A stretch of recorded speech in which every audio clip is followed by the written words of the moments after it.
Now, okay. So, going to pick up where we left off last session. You guys are currently on the Surbrin Trail. Traveled through the Evermoors to try and learn if there is some Zentarum activity happening over near this area, the Surbrin Hills area, near Nesme. You guys traveled up and managed to get on the Surbrin Trail. You guys are accompanied by Knight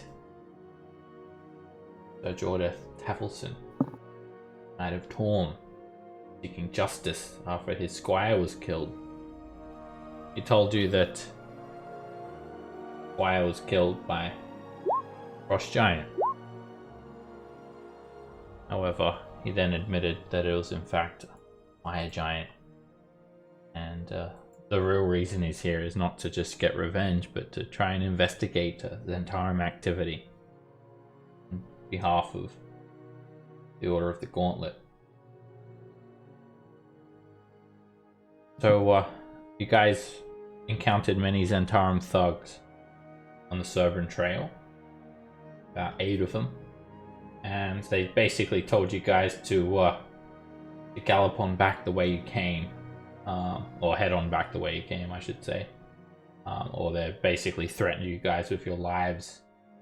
You guys defeated the Zentarum thugs, and then you'd send a scout to Nesme to see if there was indeed some Zentarum there, and indeed there was. In fact, there was a force of about 20 Zentarum thugs, and they met a fire giant and a small army of hobgoblins. So Jordeth, he tried to command you guys to sneak in or try and some sort of espionage or find out why the fire giants are meeting with the Zentarum. However, you guys didn't like the sound of that, but Sir Jordeth, being as loyal as he is, he decided he'll go by himself to try and sneak up and figure out what's happening in Nesme. And that's where we ended the session with you guys on the Surbrin Trail.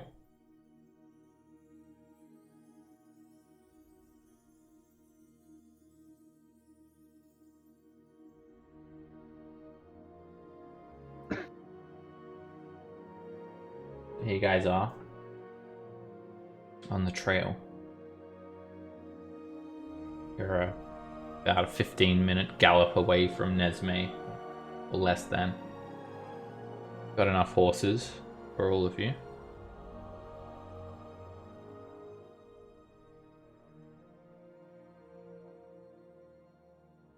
What do you guys do from here? It's been about 5 minutes since Sir Jordeth galloped on off to try and sneak into Nesme. Is he wearing full mail or full plate? Yep, he's dressed in full plate mail. Whose ideas was this?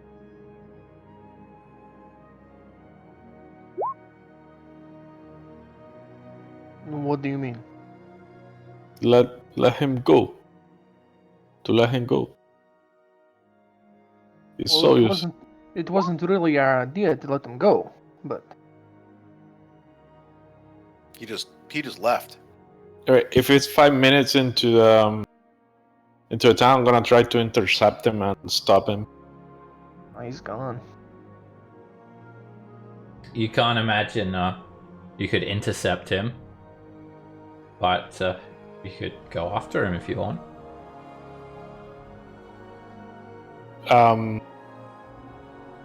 Was he galloping in a horse or was he on foot?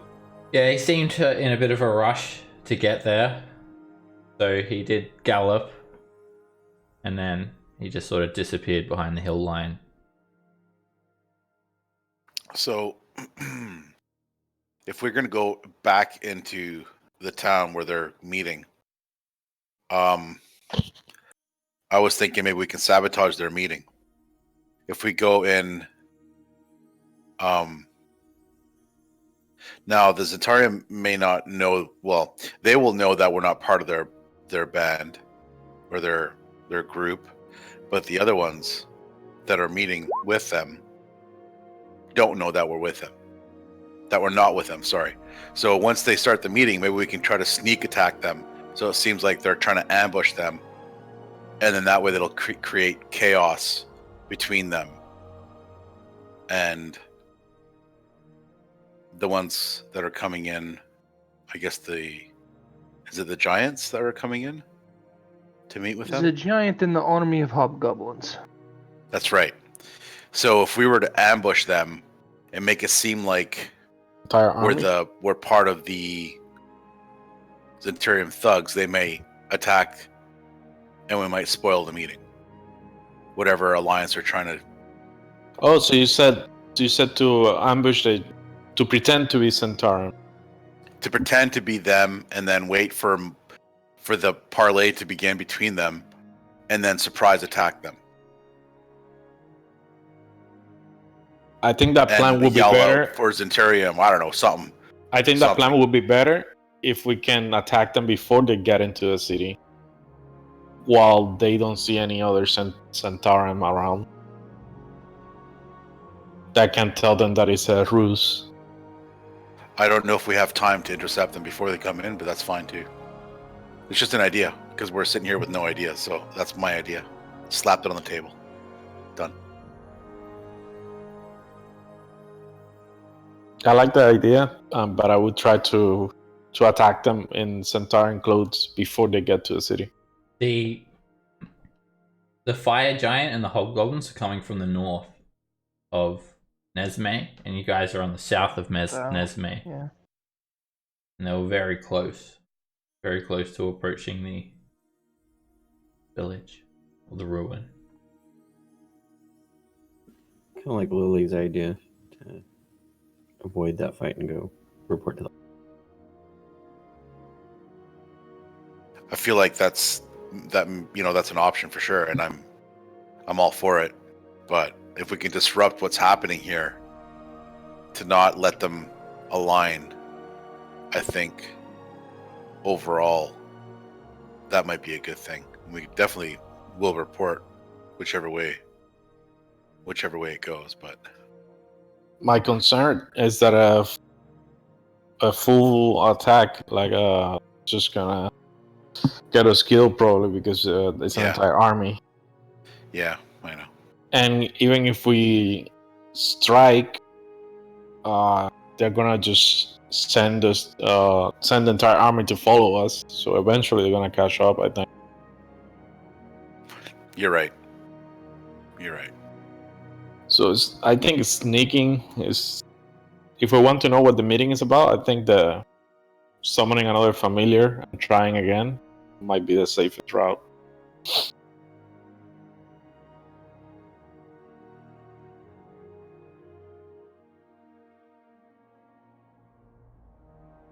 Or somebody that can change, disguise themselves as a Centauran, but go by themselves to the town, since not all of us can disguise.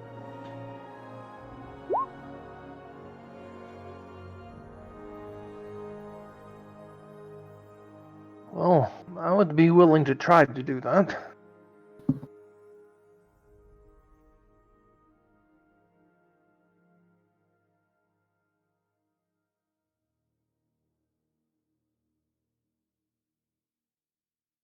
As you guys stand here and discuss this, about 10 minutes has gone by.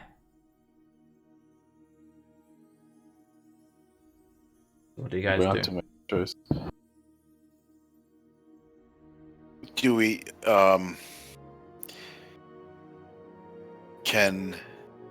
is there any way we get Lily, can you get another familiar, or does that take time?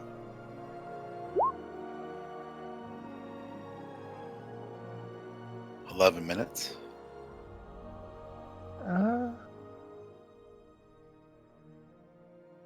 Oh no, longer than that. I think it's like an hour. I think. I'm thinking of a different spell. I was thinking of a 10-minute long spell. Find Familiar is an hour, so an hour and 10 minutes to ritually cast it. Or you could just cast it. I don't Oh, have no, it it's prepared. still an hour, right? Yeah. Still an hour, plus I don't have it prepared, so I can't. Gotcha. Well, Well, we're going to head that way anyway, right? So we can discuss along the way, so we're not how about standing here. we approach pretending that we're just thugs, like the highway thugs that just took us, try to take us out. If we go in just on their mounts and ride in to see if we attract any attention. Of course. How many of them were there again? The Zeterium. There was 8. People? Yeah, so they should know who's here, right? So, if there was like 80, then that's fine. I feel like we can infer a lot about what they could be meeting about. I have a theory, but I don't know if Bane is the god of conquest or something. Tyranny. God of War. God of War, yeah. Giants are very powerful, so the giant wants something in return. And they would give their... So the giants are looking for something that the cultists might want, the Centaurus might have, and then the giants offer their numbers to wage any war that the Centaurus want to wage. So I think it's something along those lines. But the details is what we don't know.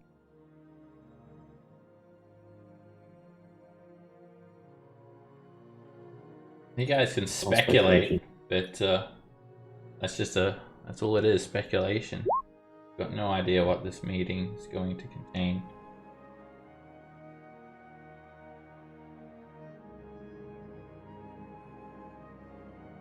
Well, let's start heading that, and then we can decide along the way.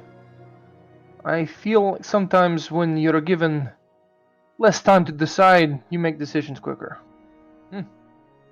All right. Makes sense, right? Yep. Yeah. So you guys are going to go to Nesme. That is up to the group. I will stay outside. Try to... I'm not walking through the front door. I mean, like I said, I'm willing to go inside disguised as one Zentarum guy. Yeah. I say we go and kill them all. I don't think that's gonna work out. Yeah, I'm with Lily. Let's I vote to avoid the fight and go report to the... Well, if we're going for avoidance, I would say let's follow the river up to Rivermoot and then go down south along that other road. I don't know the name of it. But if one of us is really disguised, like a magical disguise, you can probably sneak in very easily if it's magical. I mean, that's what that spell is Guarantee for. whatever we do, it won't be very easy. Yeah, it sounds like that's one. We don't really have an escape, or if one person gets caught disguised, what are we doing? We have to have like a backup plan besides saying, "Oh well, there goes that guy." Yeah, buy that person. Yeah. Because Either that that's or the only fight two plan that we armies. would have is be like, "Oh well, we're down one. Let's get the fuck out of here." I would say like somebody sneaks in fully disguised, magical. If they get caught, we try to rescue that person, and we agree that we're gonna rescue that person even if it's gonna be at the cost of our own lives, and that way that person doesn't feel abandoned. All right. Feels like throwing good money after bad.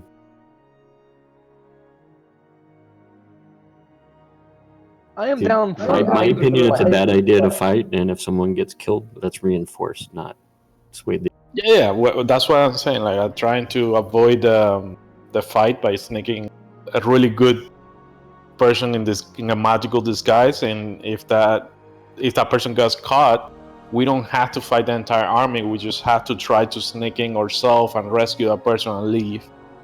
Was there one of the thugs that fought us? Was there like a leader, or were they all just? There didn't seem to be like a captain or anything like that. No. All right. Is there any one of them that we can magically disguise one of us as, so it's at least a familiar face to them? I mean, I can disguise self. Okay. Let's do it. Okay. I'll stay here.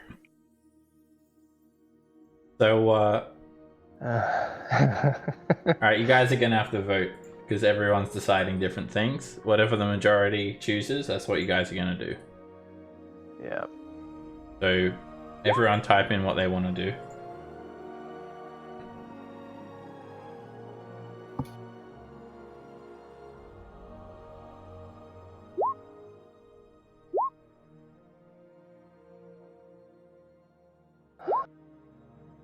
Jesus.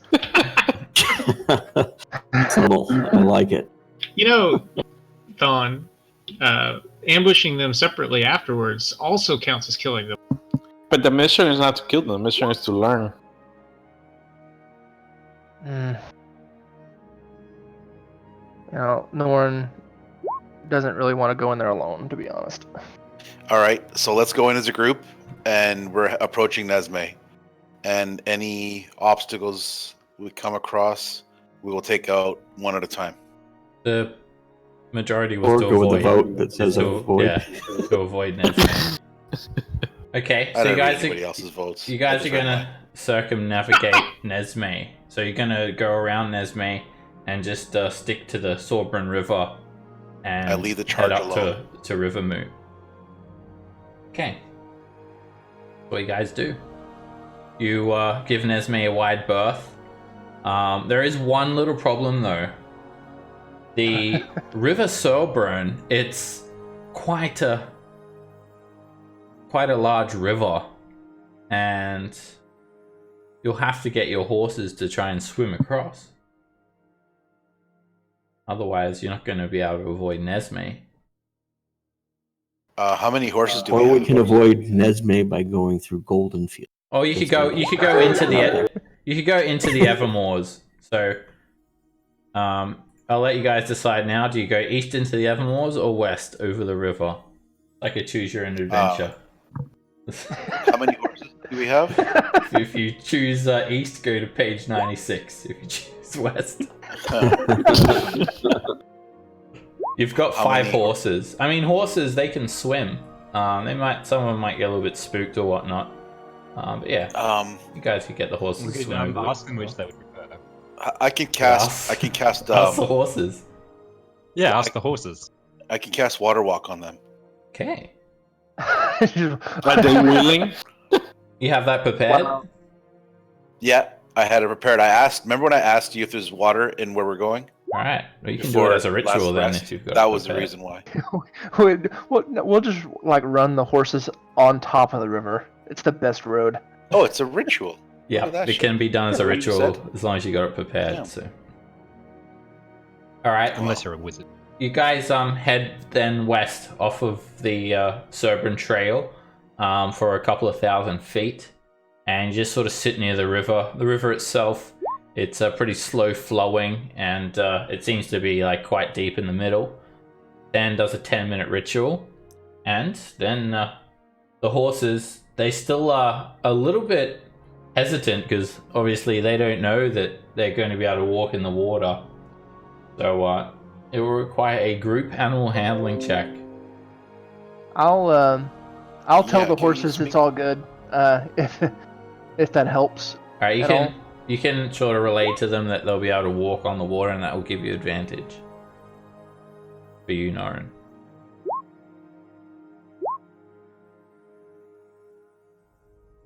You said That's animal. interesting. Yep. Okay, that's enough. I blame Ka. All She tried to bite one of the horses. right, you guys just managed to control the horses, and they get like a little bit spooked. They're expecting to just fall into the water, but you managed to trot them across. I mean, the river itself is like 100 feet wide or something, and you get across, and now you're in this sort of grassland area, and it's quite hilly as well, and you're over the other side of the river Surbrin. And now you guys travel north,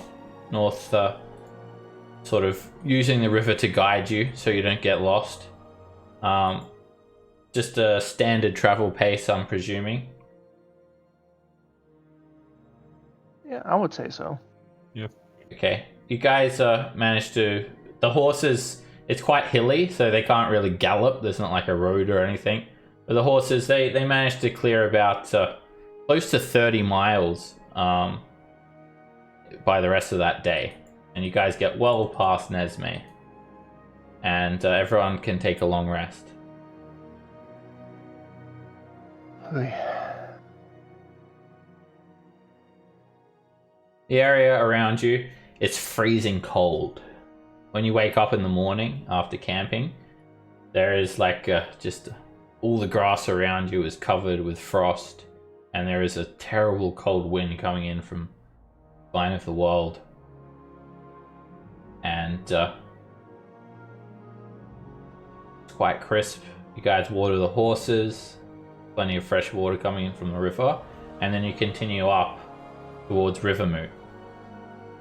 You travel for about another 10 miles, and as you're making your way, staying quite close to the river,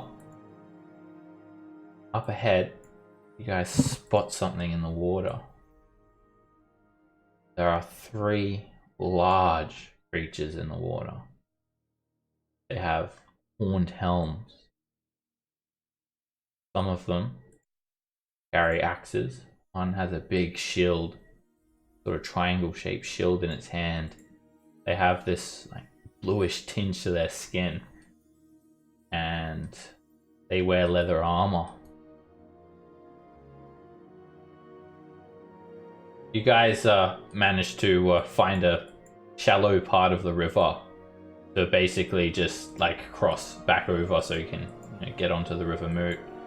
And it's quite muddy terrain here. There's a lot of trees and bushes, and it's almost a little bit swampy.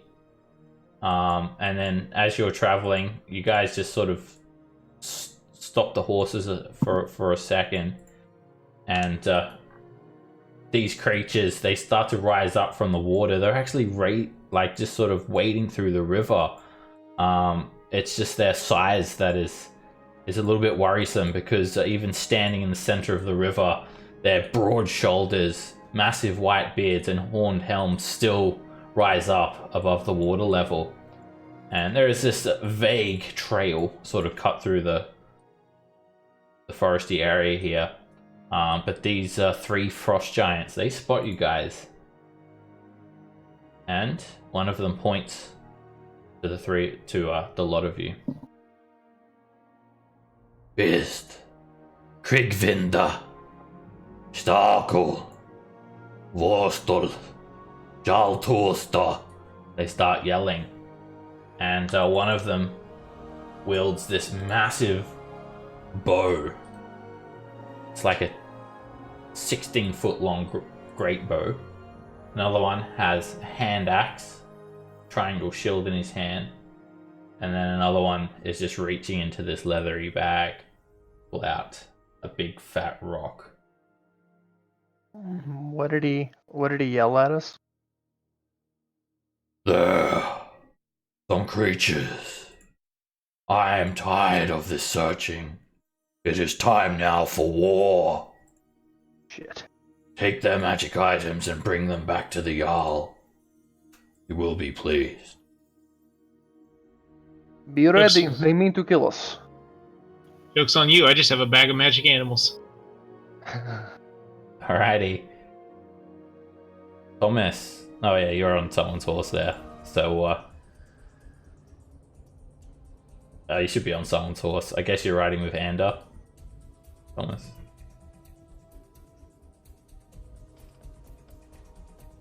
Sorry, cut out. You're riding on the horse, right? You should be on the horse. I'm guessing it would be Ander's horse. Car gets you a hug. Can you hear me? Oh, there we go. I lost my sound for a second. I don't know what happened. Sorry, what did you say?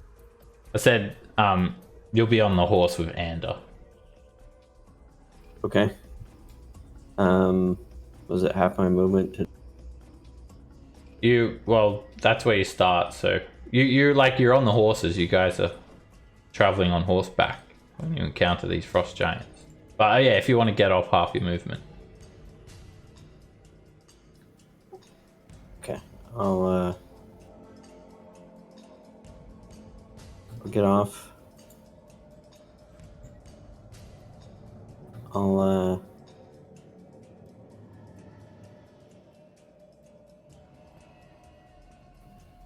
cast mirror image. Alright, you just see like the horned helms from these giants. They wear these big Vendel helms, and they all dress differently and carry different weapons. This is what a typical frost giant looks like. They're about 15-16 foot tall. And where do we have to go? In which direction do we have to go? You're traveling north. Through North. that road in the map? You can go Well, whichever way you want. There is this vague trail, this old trail that you've been following. You can sort of see it, but it's overgrown in places. And this is the Surbrin River to your west.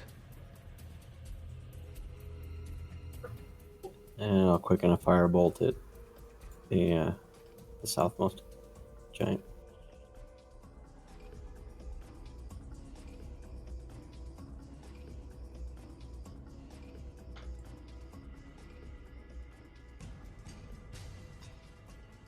Oh, I scrolled up, sorry.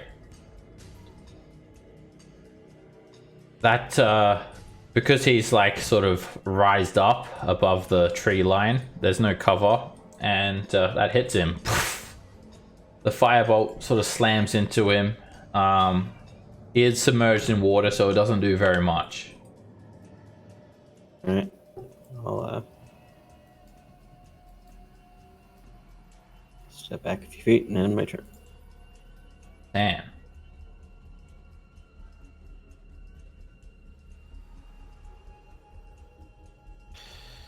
All right, I will.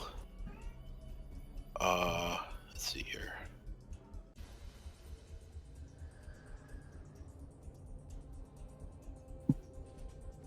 If horse can go how far? Horse has 60 foot of movement speed, so if it takes a dash action, it'll go 120. Oh shit, that's plenty. There is some difficult terrain though if you're going over like bushes and stuff.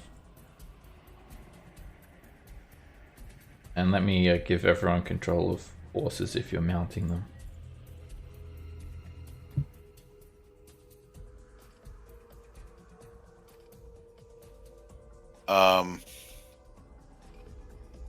Shit, I have no idea. I'm gonna put I'm gonna cast Bless.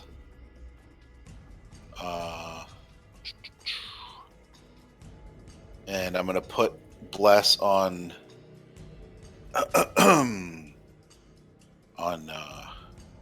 Norin. I'll put Bless on Ka.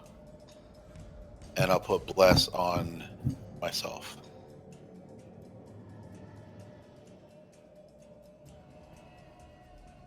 Thank you, Than. I find it hilarious that you guys think God is the main. The main. Yeah, fuck character. it. He's doing work, man.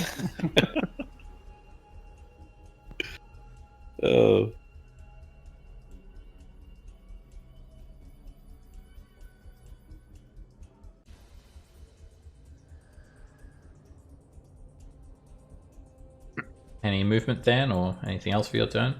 Oh, sorry. I forgot. That's it. I'm gonna start. Sorry. Roderick. All right. So if it's 120 feet, but how much is what is it? How much is called difficult terrain?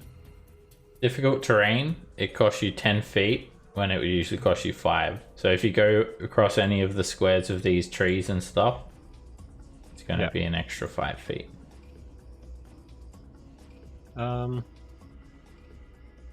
Probably is the riverbank as well fine, or is that like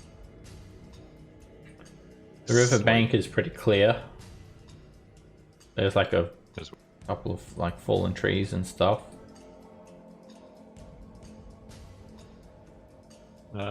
These are large rocks. Probably not passable. No, they're about between 4 and 7 feet tall. I mean, that would be 120 to there, but that's also got some difficult terrain in it. Can you see the line I've marked? No.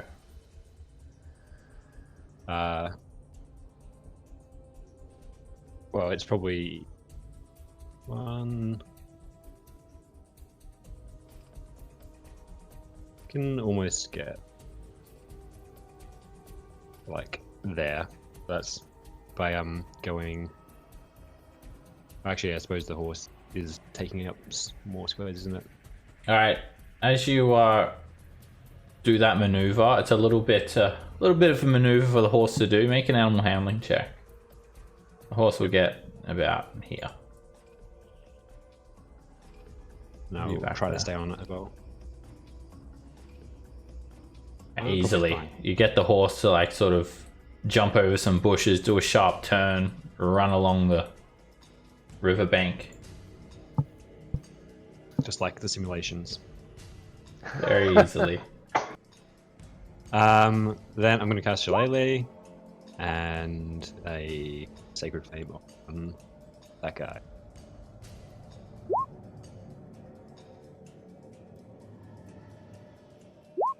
Oops, have him on Whisper. He gets a 13 on the save, so he fails. And this is the guy armed with the shield. He tries to hold the shield up, but the Sacred Flame just quickly falls straight overhead and scorches his shoulder a little bit. So he's not a shield master. No. No, Norin.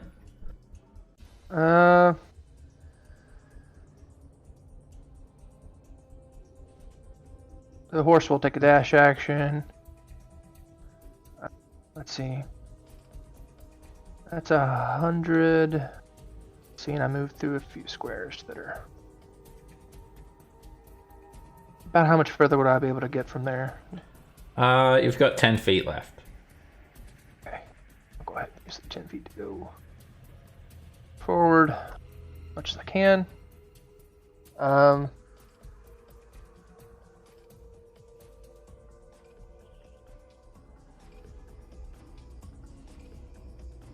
Oh yeah. We're throwing a javelin at this dude. It'll be at disadvantage, unfortunately, but we're gonna do it anyway. Ah! It just hits a tree trunk and sticks into this plant. Well, not a tree I'll trunk, get that but a plant. later. I'll use my interact with objects to to grab another javelin and chunk again.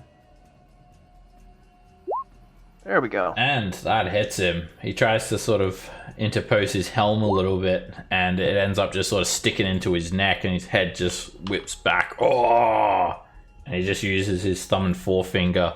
The javelin is just like the size of an arrow in his neck, or even smaller, and he just sort of plucks it out and just throws it into the river. Ah! What are you doing? Norn You can't get very that back. dejectedly Watches it float down the river. All right, this frost giant just wades through the river.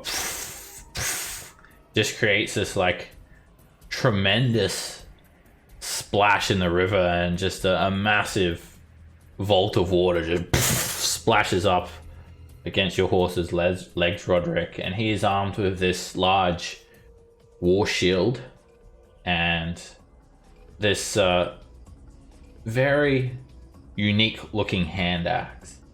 And he tries to hit you with the hand axe, Roderick.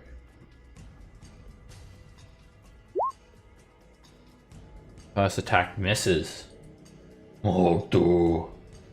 Swings again. And that's a miss. Jeez. And then he just plants this massive shield on the ground in front of him, which is like about 6 foot tall. That's a pain. You can see some gaps in his defenses though. Alright, this frost giant, he just reaches into his bag and he steps forward, just crushes trees. They don't hinder him at all. He steps on this fallen tree trunk and just snaps it in two. And then he pulls out from his bag this net with all these massive cannonballs stuck to the bottom of it, like a drag net. Starts to swing it around and he casts it over you. And he tries to net you, Norin. And this is at disadvantage. The net falls to the side and just crashes into the ground. And then he goes for the great axe slung over his shoulder. Lily. Okie dokie. I think I will start by using my bonus action to blade. Followed by my action to mirror image.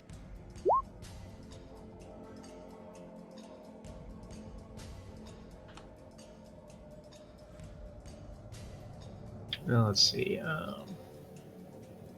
Multiple lilies appear. It's 30 feet this way. And then I hit some brush, so that's double movement for a couple of squares. So that's like another 30. So that's 60. And then how much do I get one dash? 120. 120. Okay. So you can go farther. So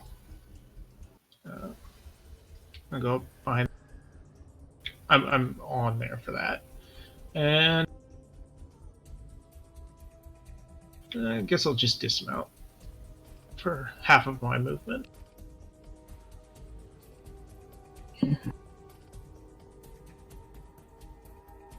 And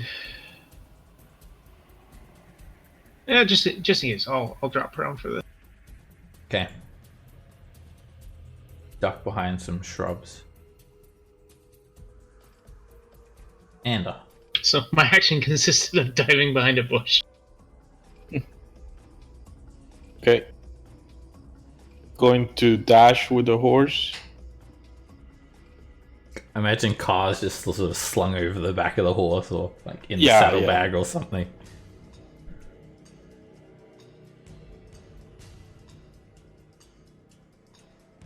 Did my horse get moved? Oh, I'm not on the horse.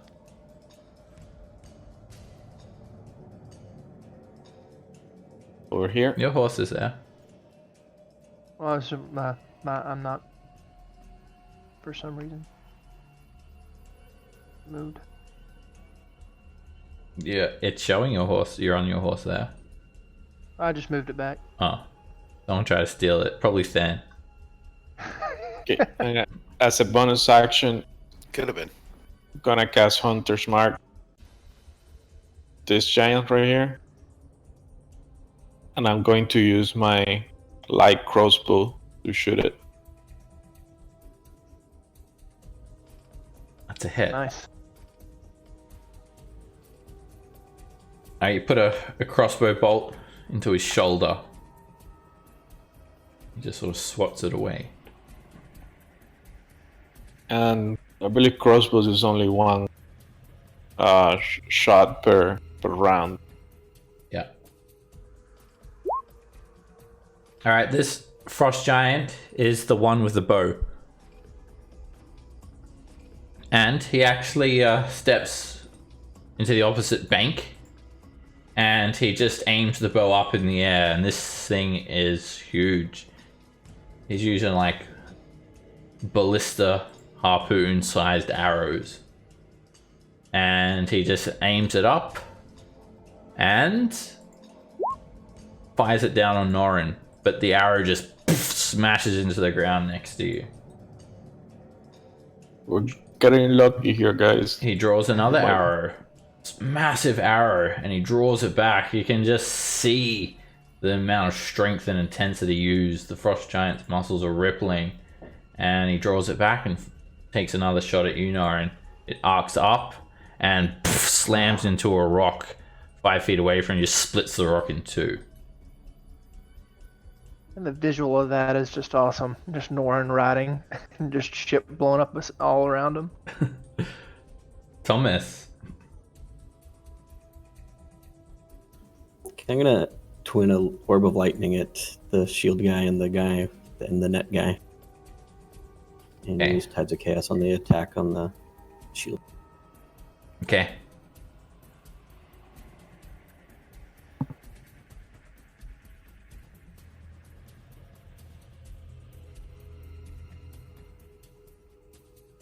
Nice. Alright, you hit the shield guy. It just zaps around beside his shield, strikes into the side of his leather armor, and just sort of causes him to sort of twitch to the side a little bit. You shoot your other one at the net guy, and it actually hits his helmet and deflects off. It's a miss. Alright.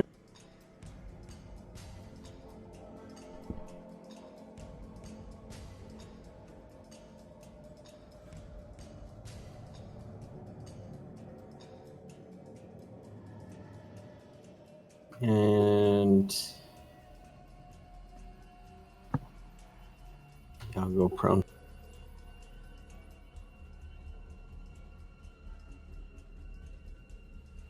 Man. All right, I'm gonna move up to with the horse up to Norin. I was able to get pretty much all the way here from my measurements. Is this rock? Would that give me any cover over here? That small one? No. Yeah. No. Especially if you're on horseback. So I will dismount there, and I'm gonna put I'm gonna channel divinity and do my path to the grave on this guy here, which does that. Hey, the next attack, you're close enough, right? You're 5 feet away. Yeah, it's vulnerable to the next damage. You need to get in 5 feet closer. Okay, no problem. But you're dismounting, right? So you can, I'm dismounting, yeah, I'm gonna dismount. That costs you 20. And you use your path of the grave. This necrotic shroud hovers over the frost giant. Next attack, you'll be vulnerable to.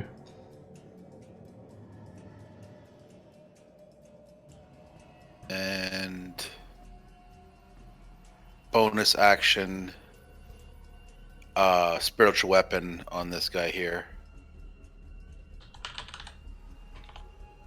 Alright, Kellenvor grants you Good combo. spiritual weapon. And it just misses. It sort of clings off his helm. Okay. So I'll just submit the cast anyways, right? So I can. Yeah, it won't do the spell slot until you do damage for some reason. Okay. Ooh, that'd have been a good one.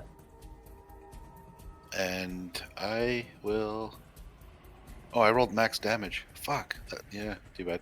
Anyways, okay. End of turn. Roderick. All right.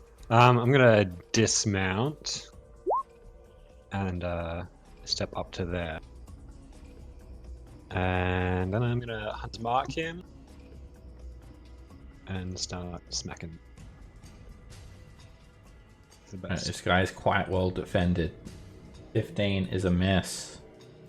Just shifts that shield around, and your quarterstaff clings off. But then you do find a gap, and you just drive the quarterstaff forward and just sort of smack him in the leg. And he just sort of lifts that leg and rubs it a little bit. Seb, I forgot that. Oh, you're I blessed? didn't roll my bless. All right. Yes. And forget bless, because that actually hits. All right, your spiritual Kellenvor weapon just stabs into the frost giant's neck very, very deep and just starts sort of soaring into his neck. The frost giant was sort of not really focused on you too much then, but after that happens, he just roars and just stares at you with this deathly glare. Okay, thanks. That's great. Just what you wanted, right? Just what I wanted. Yep. Norin laughs as he sees that happening. Staying mounted, will go forward, drawing his sword, and take some swings here. Nope. That is a miss. Swing 2. That hits. Alright, you slash him good. And you just sort of strike him across his leg, cutting quite deep. And the frost giant just sort of smiles at you and compliments you. Ah, you are well with the blade, small one. I try. Tell me your merits of war, says in giant. And I'm gonna put my unwavering mark upon him.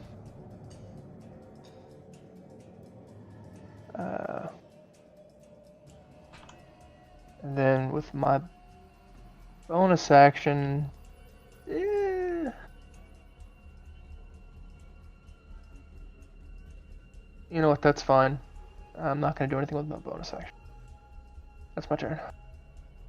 Alright, this frost giant, he also sort of commends you. Ha. Your technique is well. But how can you do damage with a little stick? And he just swings at you with his hand axe, Roderick. And he hits you for 19 slashing damage.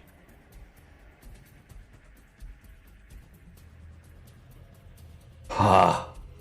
Small and squishy and weak. Hey there, Roderick. Yep, sorry. Took 19 slashing damage. Ouch. Say that in Say giant ouch as well. in giant. Because it's a big ouch, so it's like... Alright, you maintain concentration, and he comes in with his hand axe again. And hits you for another 15 slashing damage. Ha ha! You are using magic to guide your strikes. You are weak!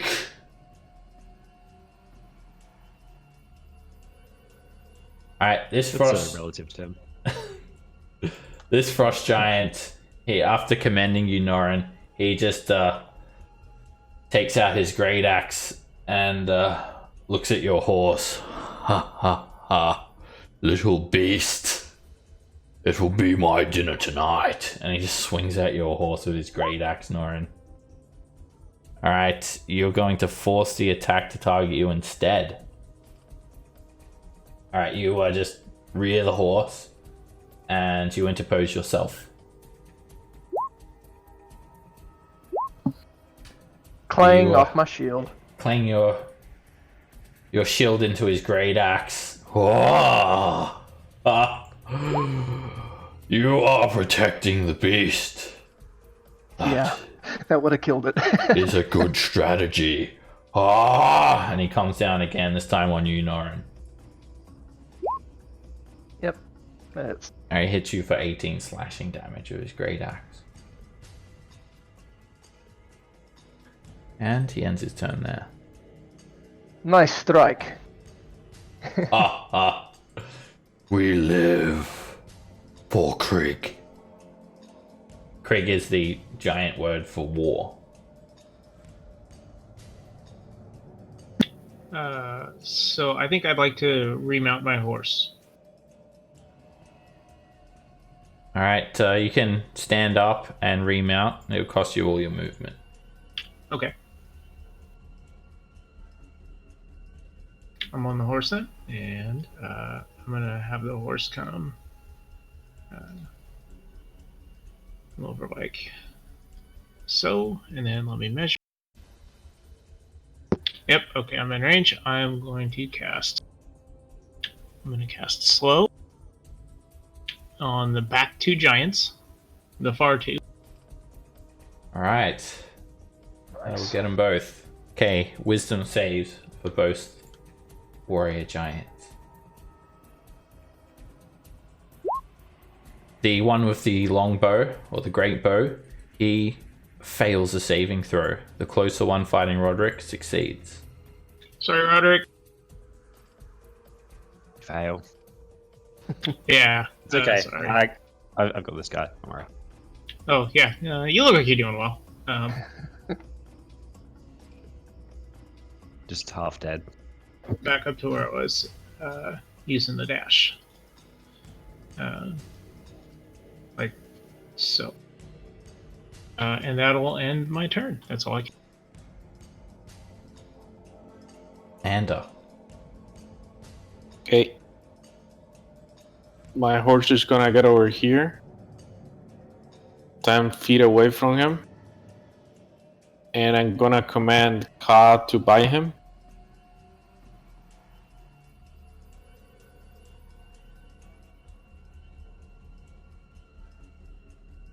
Alright, Ka just Ka doesn't snaps onto the frost giant's hand. And he resists the poison, but still the frost giant just sort of flicks his hand around. Oh. Ha ha ha. You do not fight with honor. That is what I like, because neither do I. And as Ka bites him in the hand, I shoot my crossbow. That hits. Shoot him in the eye. Alright, you stick a bolt straight into his neck, and he grabs onto that wound, and he starts to fall down to one knee. He roars, and his loud roar just causes birds surrounding the area And nearby trees to just flutter off. And I rear my horse, turn around. The horse dashes. Yeah. Alright, he is gonna swing at that horse. Uh-oh. He has reach. He sure has does. disadvantage. Doesn't matter. As you're running off, Ander, he cuts all 4 legs off your horse. Well, And your horse just dies from shock. And you and Ka will fall prone unless you use your reaction to land on your feet.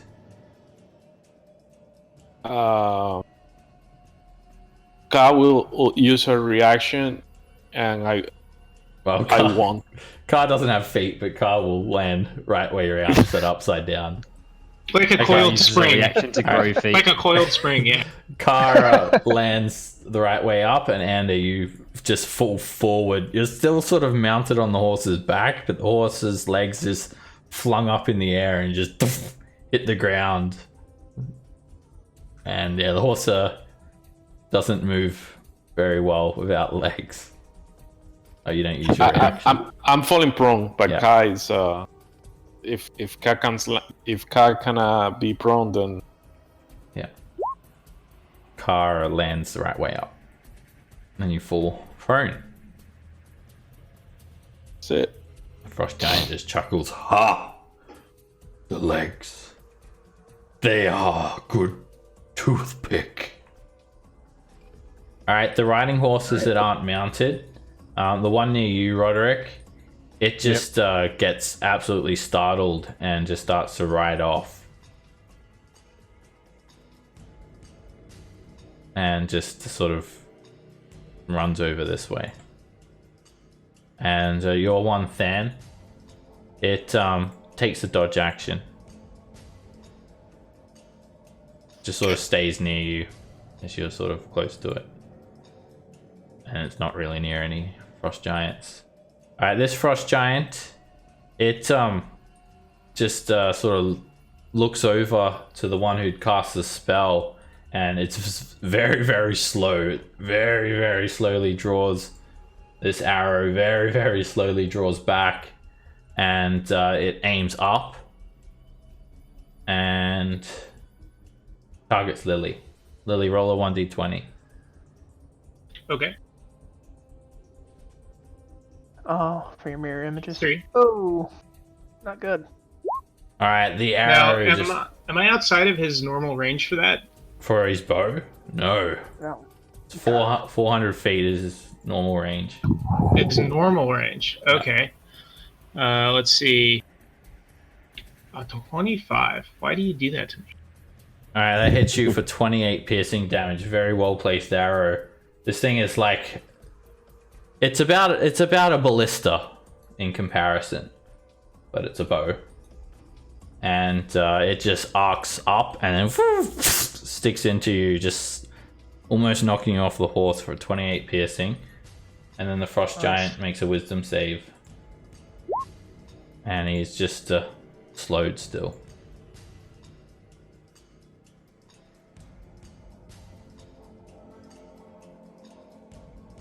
It's I'll stand up. it's about as strong as a ballista. One of them does have a ballista, by the way. And a ballista in their hands is basically, it just looks like a light crossbow in comparison to their size. just to pepper that in. Thomas, you Alright, can stand in. up. I'm gonna shoot a lightning orb at the one at level 2. Sorry, which one? The one on Norn. Okay. All right, Nice. that just strikes into the frost giant, and the frost giant just roars. "Whoa! I hate magic!" No, the one on Norn, not. Oh, The, sorry. He says that instead. They're both gonna say the same thing. He's like, "Oh, jinx!" All right, he's this one strikes into him, and he has to like sort of reach his hand down and stop himself from just falling flat on the ground, and he's like on one knee, just reeling in pain. Alright. Yeah, then I'll move my 15 feet. And dive down prone behind this bush.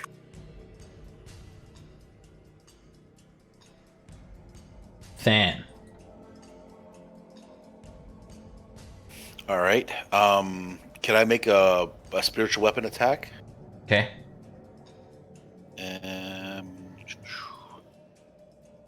It's a miss. It's a mess. I take it. Okay, I will run up here. I'm gonna stab it with my short sword.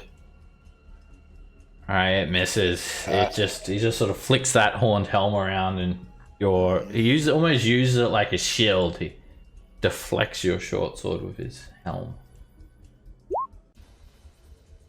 Sorry, I was gonna move my spiritual weapon. To the other side of Okay, you can move it. to here. It's supposed to be before you attack, but yeah. I'll. Do you not have control of it? All right, let me fix that up No. for you. I gotta enable the control because I updated the token for it a little bit. There we go. All right, Roderick. The frost giant's sort of just looking over you at the moment, and he's looking towards Thomas. Okay. Well, I'm gonna get his attention, and tell him he's up shit creek now, and suggest he flee. And that's flee. Okay. Ha ha ha ha ha ha. There is shit in this creek. Foul. So he will use his turn to move away from you from the fastest available means, which will be the dash action. Cool. How fast is the river going? Would it be to like? The river, it just does not affect him whatsoever. This guy weighs like over a ton. Yeah. Norin. So since the guy that I put my mark on harmed a creature other than myself, I will use my bonus action to do my special unwavering attack. Nope. It's a miss. That sucks. Alright, well, I'll follow that up with my regular action. Why That couldn't I roll hits. that one first?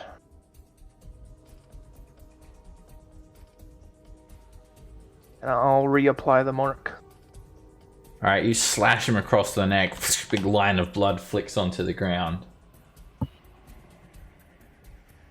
Try to do that again. And Oh, I couldn't have advantage. it's a miss.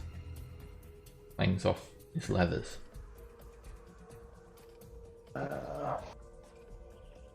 Yeah, that's my bonus action. I'm not gonna move. Alright, he's going to use his reaction to riposte you. Okay. Didn't he use that reaction already? Oh yeah, he did. Ooh. He just sort of psyched you out, like. Ugh. Well, if he's gonna be like that, I'm just gonna action surge. I'm gonna keep swinging at him. Yeah. That hits him. Oh, sorry, 16. Not quite enough. Damn it. And again, it I need to just find a way to get advantage. interposes his armor and his helm. You had advantage. He would probably be dead. Damn it. Alright, that's my turn now. Alright, yeah, this frost giant, he just points to you. You stay here. I have a date with a foul sorcerer. And he provokes an opportunity attack from you, Roderick. Yep. Alright, you swing at him. And as you swing at him and miss, he will use his once per day riposte. And he'll take a swing back with his hell. Using his reaction. Alright, he just sort of cleaves back at you. More of like a warning swap. And you both miss each other. Your weapons clang together. I told you I'll be back for you. And he just smashes through all these trees. And the ground shudders. He just breaks rocks underfoot.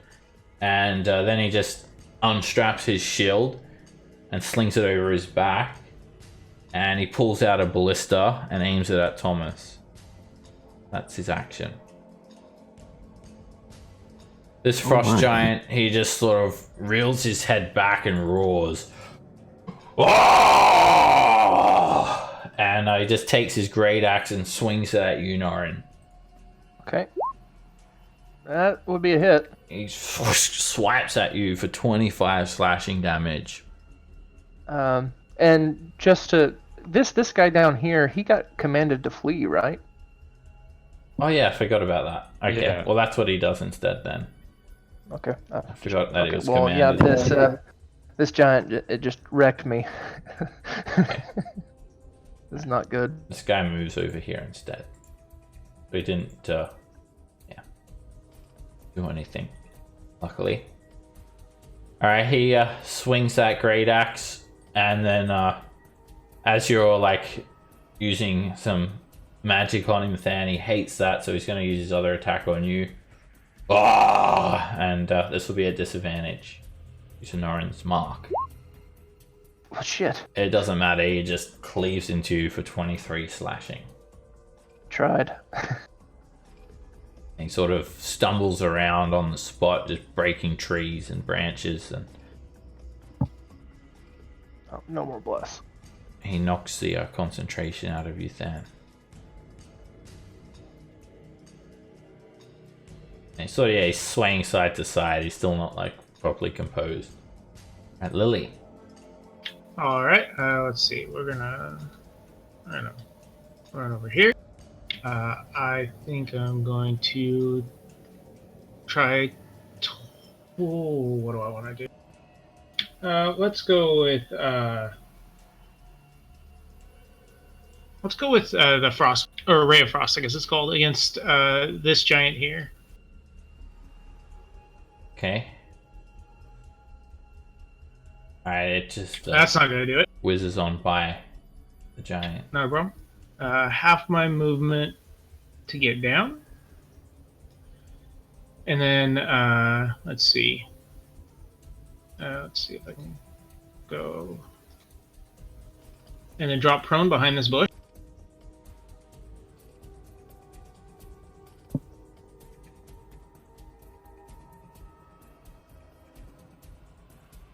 And Okay. Gonna command Ka to attack the giant. Hit him, Ka. Nice. hits. Kyle just springs forward and bites the giant again on the hand. And the giant is just back down on his knee.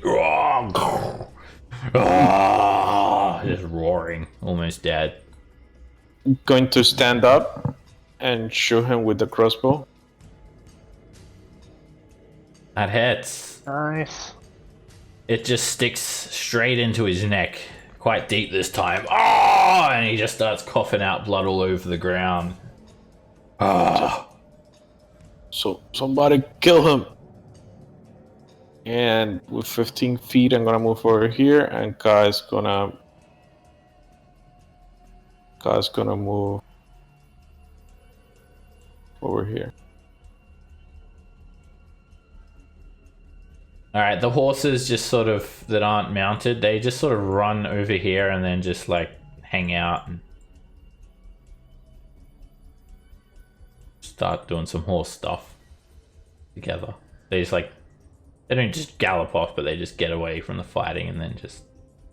They're just horsing around over there. Yep. Start talking in horse to one another. Alright, the frost giant, he roars and he sort of looks out over where you are, Lily, and then just sort of shakes his head a little bit, and he's going to point the great bow up again, and this time he's going to fire at Ka. Oh. To help out the other frost giant. Very, very slowly. The arrow goes hits. up and just rains down on Ka for 13 piercing. And then the frost giant remains slowed and he doesn't move anywhere. Ends Oh, his that turn slows now. really helped. Thomas. Alright, I'll stand up. Lightning balls have been pretty good. Try one at level 3 at net guy. Since he's almost down, see if it'll finish him off. Alright, let's get a roll on the wild magic table for that one.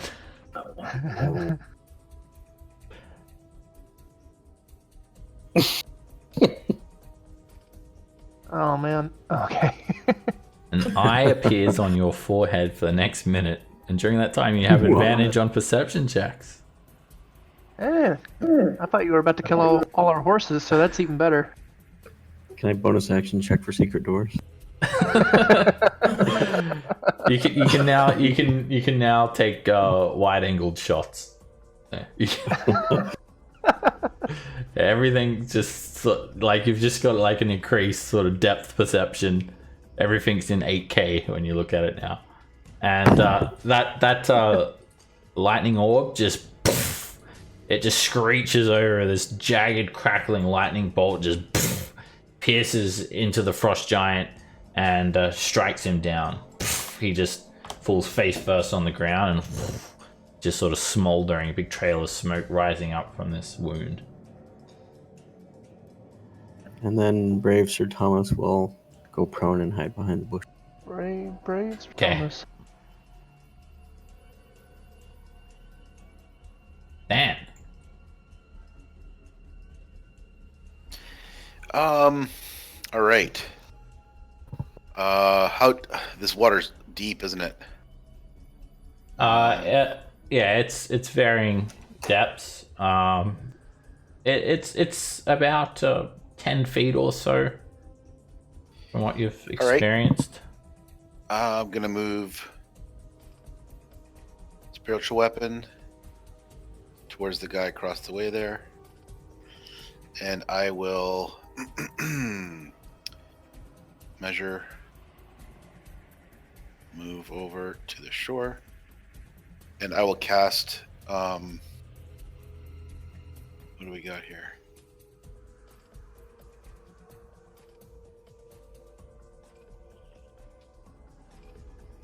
Damn it. Going through the bushes should be difficult terrain as well, Dan. You just sort of went straight over them. Oh, I did, didn't I? Like a fucking boss, basically. Is what I just did. So I only you can get like there if you go around okay. jumping over this log and stuff. All right.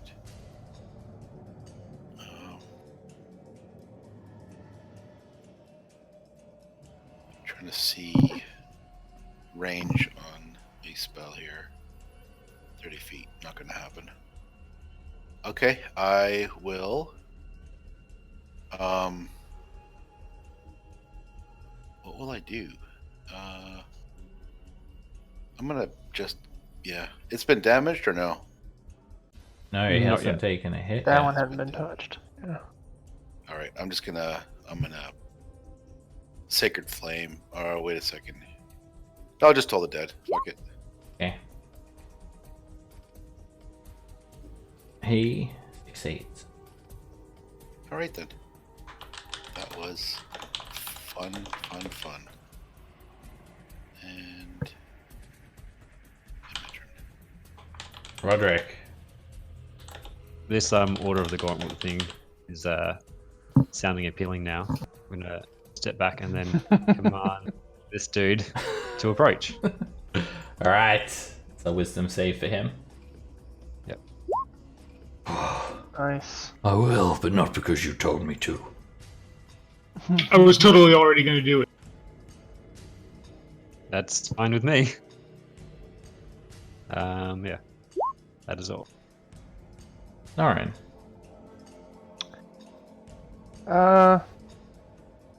Okay, so I heard Roderick telling him to get the thing to approach. So, I'm gonna use. I'm gonna use 5 feet of movement to get off my horse. Okay. And I'm gonna tell it. I'll tell it to go join the other. It says nay, and you're not sure if it's refusing to do what you say or agreeing. Well, Norin's just gonna take it as agreement. He's not gonna check. Step forward a little bit here. Put the sword in the ground. Take the last javelin on his back. Actually, if the one that's sticking in a tree is sitting over here somewhere, he'll grab that one. It is. It's around there. Yeah, I'll grab the one that's sticking in the tree. Kind of test the weight real quick, and then let's see how far. I'm gonna chunk it at disadvantage at this guy. Okay. That hits. All right. Alright, you throw it over and it just sort of sticks into his leg. Flinches slightly. Right. Let's see. And I have 10 foot.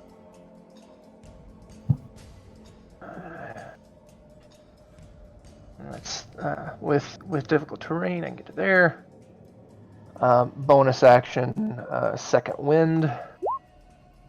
Much better. You take 7 piercing damage. You second win by stabbing yourself. And then that's my turn. Okay. Alright, this frost giant, he just sort of dismisses you for now, Roderick. And he starts moving towards Thomas. Just cuts through the water with ease. And now he will strap that shield away. Unstrap the shield from his arm, pull out a ballista.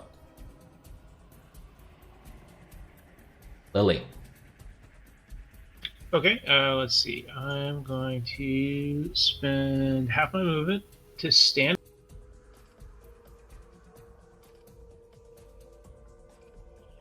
And then, oh god, everybody's so far away. Let's see. I'm going to then, let's see. There's 10 feet, 20 feet. So that should be all of my movement.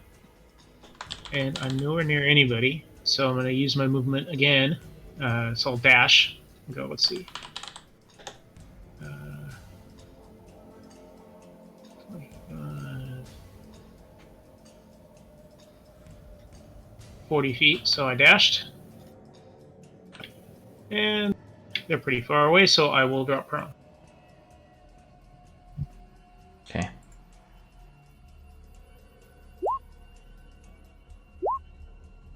And Okay. Going to use my movement to mount on top of Ka. Gonna command Ka to approach this giant over here. just ignore that roll. I was just testing something then.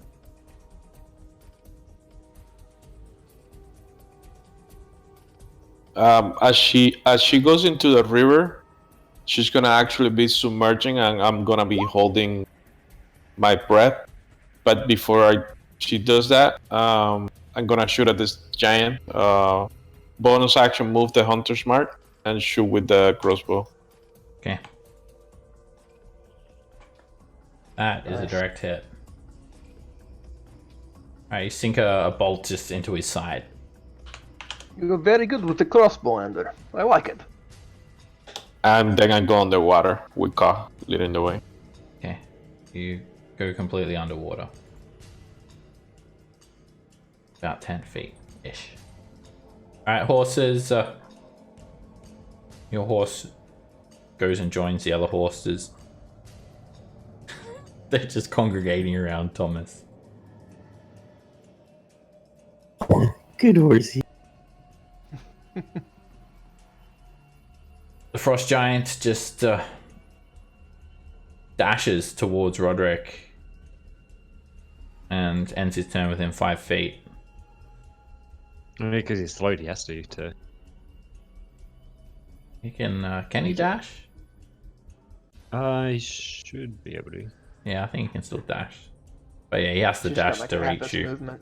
Yeah. Yeah. It would dash either way, and then there. Thomas. Okay. A little bit of a gamble. I'm gonna stand. I'm nervous with this guy coming at. And I'll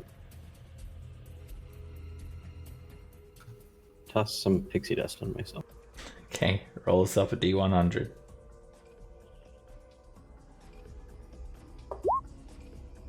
Whew. Invids. Nice. You've I been was gonna very say lucky. five.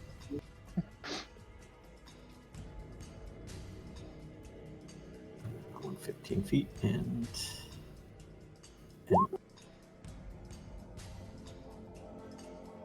Dan. Okay. Spiritual weapons going in. Flying dove coming right down for the eye. are you? Spiritual weapon. It's a hit. Good. Alright, the dove just slams into his head, knocks his helmet off, Yeah. cracks into the side of his skull. I will stay where I'm at, actually. So I can... Actually, Norn, you can get down over here, right? I'm going to move up. I'm going to stab him. Short sword. Hit. Nice. Alright, you stab into his leg. And he doesn't budge, but it just sort of... blood just starts to piss out of the wound. Still standing strong. Roderick. I'm gonna break his kneecaps. Okay. Hunter's mark in the sky. All 3. Alright, your first attack hits his kneecaps. Second attack is a miss. And need an extra d6 there. I don't know if you meant to. My hunter's mark's on a different dude. Oh, Is on still that on guy. that guy. That's, Oh, yes. Okay. yeah. Let me fix that up. Alright, you hit him and you That's, whack him in the leg. Andrew's, mark there. Yeah. Alright, you hit him in the leg and he still doesn't budge. Alright. I'll move up here with the rest of the guys. After I've picked up my long sword, and we'll go for a slash in here. That's a hit. Thank you, slow. Alright, you slice him across his Achilles and he sort of... one of his knees goes to the ground. And I'm going to put my unwavering mark on him. That hit. And we'll swing again. That hits. You just stabbed through his armor into his torso. And then with my bonus action, I will hidden step and become invisible. Okay. Now I'll have disadvantage on everybody. Alright, Clever. the frost giant just takes a shot at you, Thomas. At disadvantage. Roll a 1d20. Also, Thomas, did you go prone? I forgot. What's that? You didn't go prone, right? No. I was invisible, so I didn't. It won't matter anyway, because he shoots his ballista. And the bolt just slams into that cliffside here and completely misses you. And then he just comes running towards you.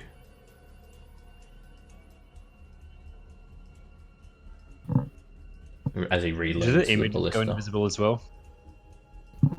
It, Kind of. the images don't.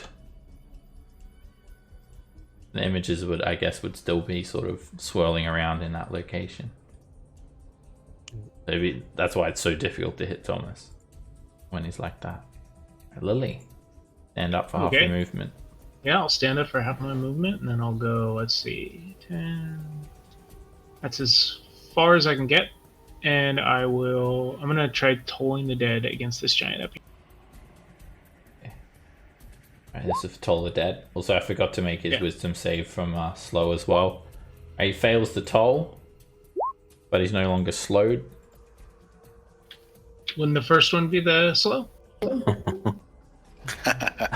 It came first? He called it, man. He called it. I literally just said that the first one was for the Toll of the Dead. I don't know if you mustn't have heard me. Alright, the Frost Giant just has this sort of rot appear on his arm. And he just grabs onto the wound. And then he like holds his hand up and there's all this rotting flesh attached to his hand. Alright, I'll prone again. Okay. Anda. Okay. While underneath the water, Ka is gonna approach and bite his ankle. Okay.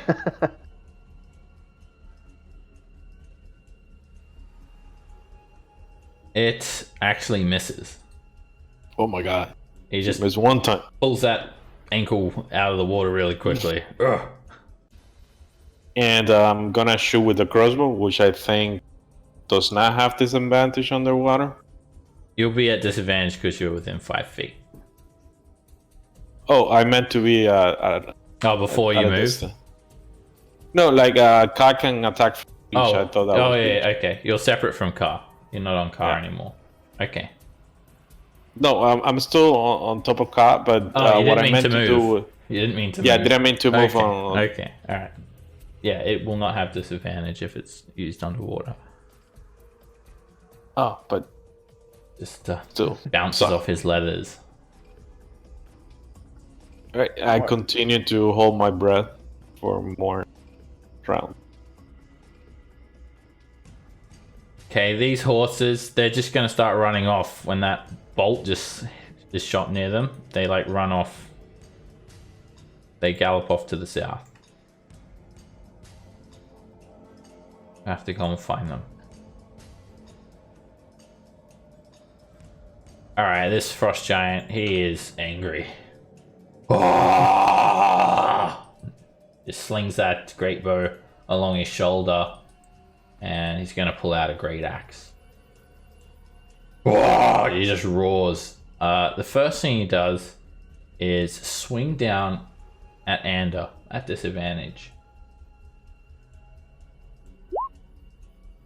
And he just cuts So through the hits. water. He hits you for 33 slashing damage. Oh, The man, water 16 around that area hits. goes a That's bit not- red. Because I've dropped my shield to use the crossbow. You cannot hide from me! You are no giant!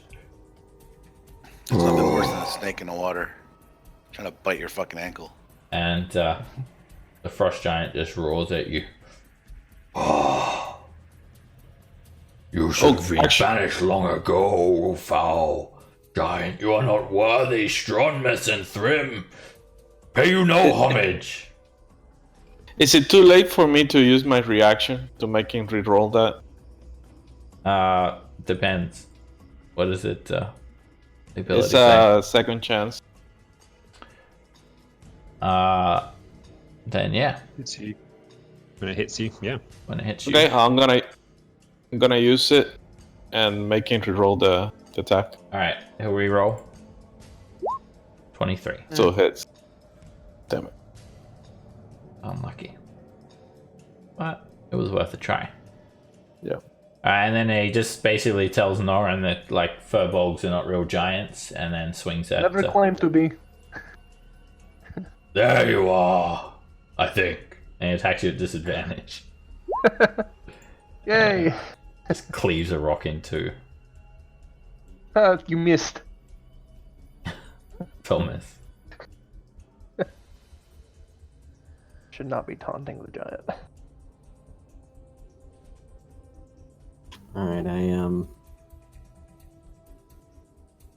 it's gonna dash, but I guess hit like a truck. So I'll cast a lightning orb at the guy that's in melee. Hey. If there's level with Tides of Chaos. You have advantage, you're invis. So you don't need to use Tides oh yeah, of Chaos. I won't use Tides of Chaos.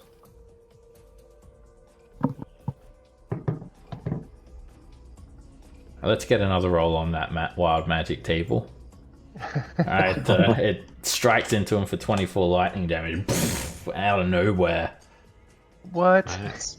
The giant Such a good roll. is just absolutely enraged, and then you can basically mini Misty Step the next minute. Well, I'll do that as a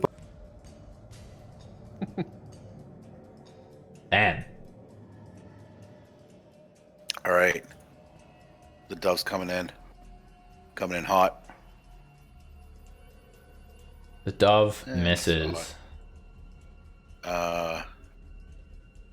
Short sword attack. Miss. All right. It's his boot. Fantastic. Roderick, Still going for the legs. Just he's been had his ankle slashed. His legs are like over here now. You'd have to like go all the way around, dive in the water to get to his legs. I mean, He's like basically like half fallen over. You could just whack him in the face now. okay, we'll go for the face. It's a miss. Second one hits him. You just clock him over the face. Oh, Norin, you become visible, and you're like face to face with this frost giant. His eyeballs like almost as big as your head. I'm going to use my bonus action to do my unwavering mark attack because he hurt Ander. And I miss horribly. Damn. It's a miss. Yeah, we'll go for our regular attacks now. And that just misses. He just has this little leather armlet that he blocks. And as he brings that up, you quickly pull the blade back and you stab underneath his arm, like into his chest. It's not the most powerful crit, but still another good attack, and he's dead. Every bit helps. Yep, I don't have any other crazy bonus action stuff that I can do. Well, I've already done my bonus action. The frost giant just tramples over all of these bushes, just crushing everything underfoot. The ground shakes and shudders. And roll a d20, Thomas. He aims that ballista up at you. There you are. Stay still. Damn. And it just slams into a tree, shatters the tree branch. That's pretty fucking lucky right there. You note that their ballista, they're not like any better at using a ballista than what you'd expect. And it does take him, it's sort of cumbersome because he's now like spending time to reload it and stuff. Lily. So I have a question. These guys are really, really big. If I fired lightning bolt at his center of mass, that would go over my friend's head. Yes, they are 3 squares high, so it will go straight over him. Okay, I think I'd like to do that. Unless I don't know if I need to stand up first or not, but you don't have to.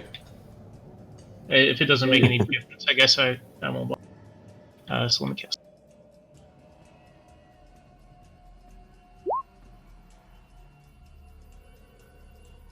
Alright, 8d6 lightning damage. It won't, I'm gonna fix that so it'll roll for you. Let me just quickly mess with that description. And next time if you use it, it'll roll automatic. Alright, so he has a chance to survive this. No, he doesn't. It just just strikes him in the chest, and just the lightning bolt just rips through his back, and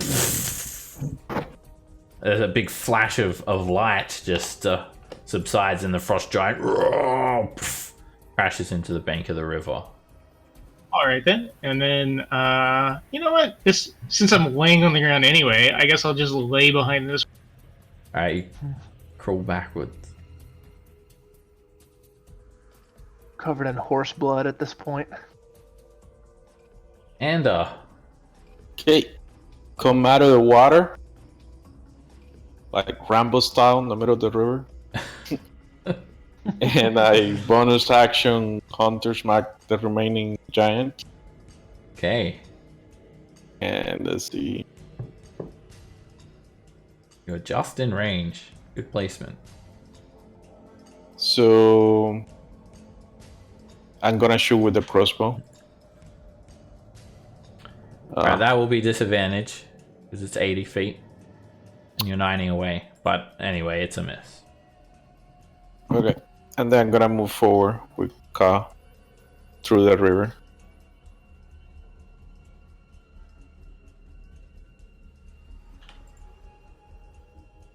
Thomas.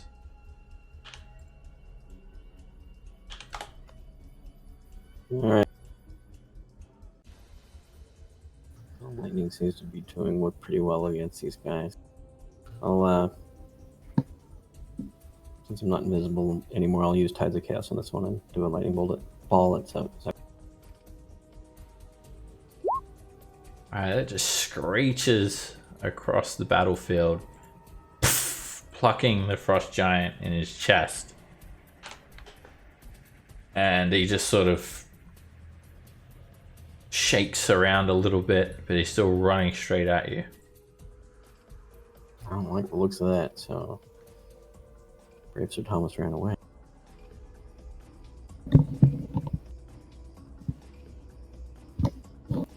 Feet of movement, and then bonus action 20 feet.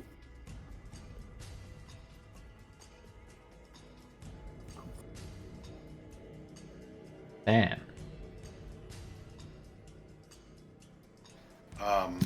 I'm gonna move up to here and cast Toll the Dead on him. Toll the Dead. And I'll move my spiritual weapon up as far as it'll go.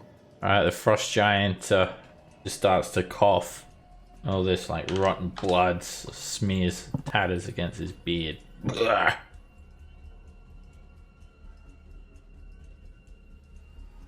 Roderick. Alright.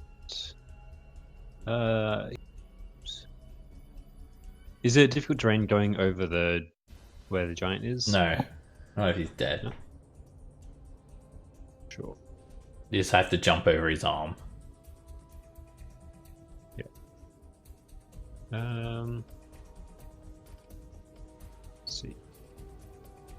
Following the theme, I'm gonna command him to approach.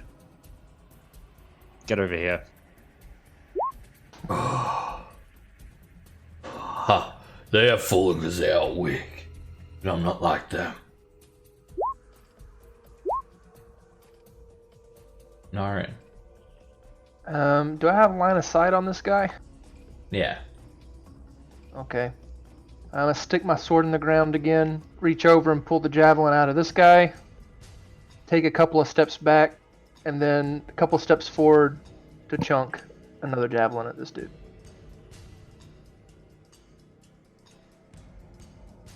That is a hit. Alright, you just stick him in the side with that javelin. That was my lucky javelin. I've hit 3 different frost giants with it. Be sure to label that in your inventory. I mean, it's probably going to get destroyed. And I'm not going to move because I'm pretty sure the giant's going to move towards us. Alright, yeah, the giant is very, very angry. And he is going to just jump over the rock. The rock gives him a little bit of difficult terrain. Steps over it.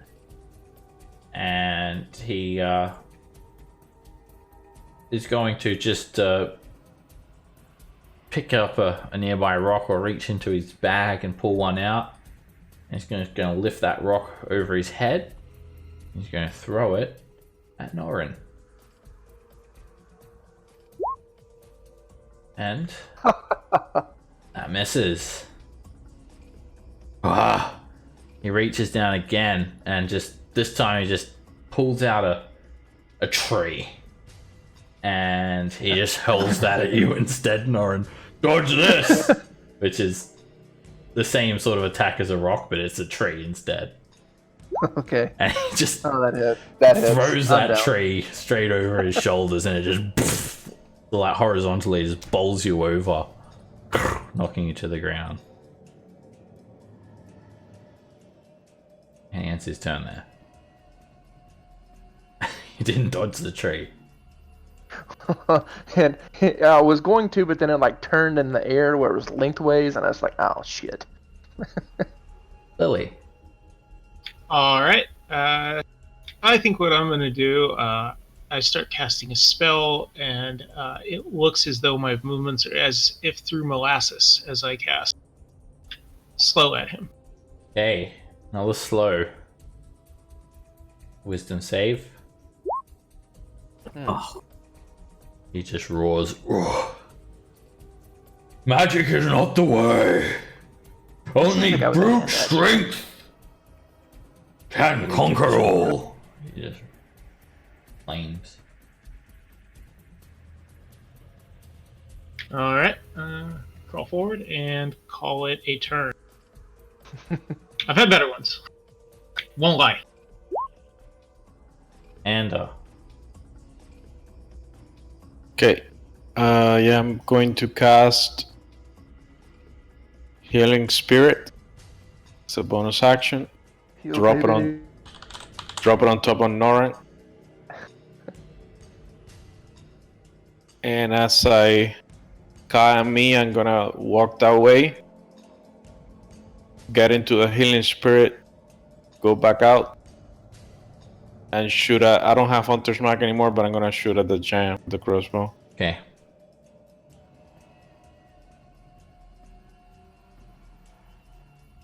That's a miss. And I get the healing, I'm assuming, right? Yep. 1d6. For me and Ka. First one is Ka. Yeah. The other one.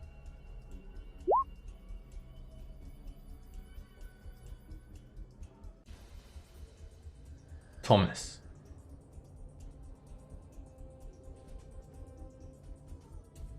Alright. 14 feet and bonus action teleport. 15 feet and firebolt. That is a direct Nice. hit.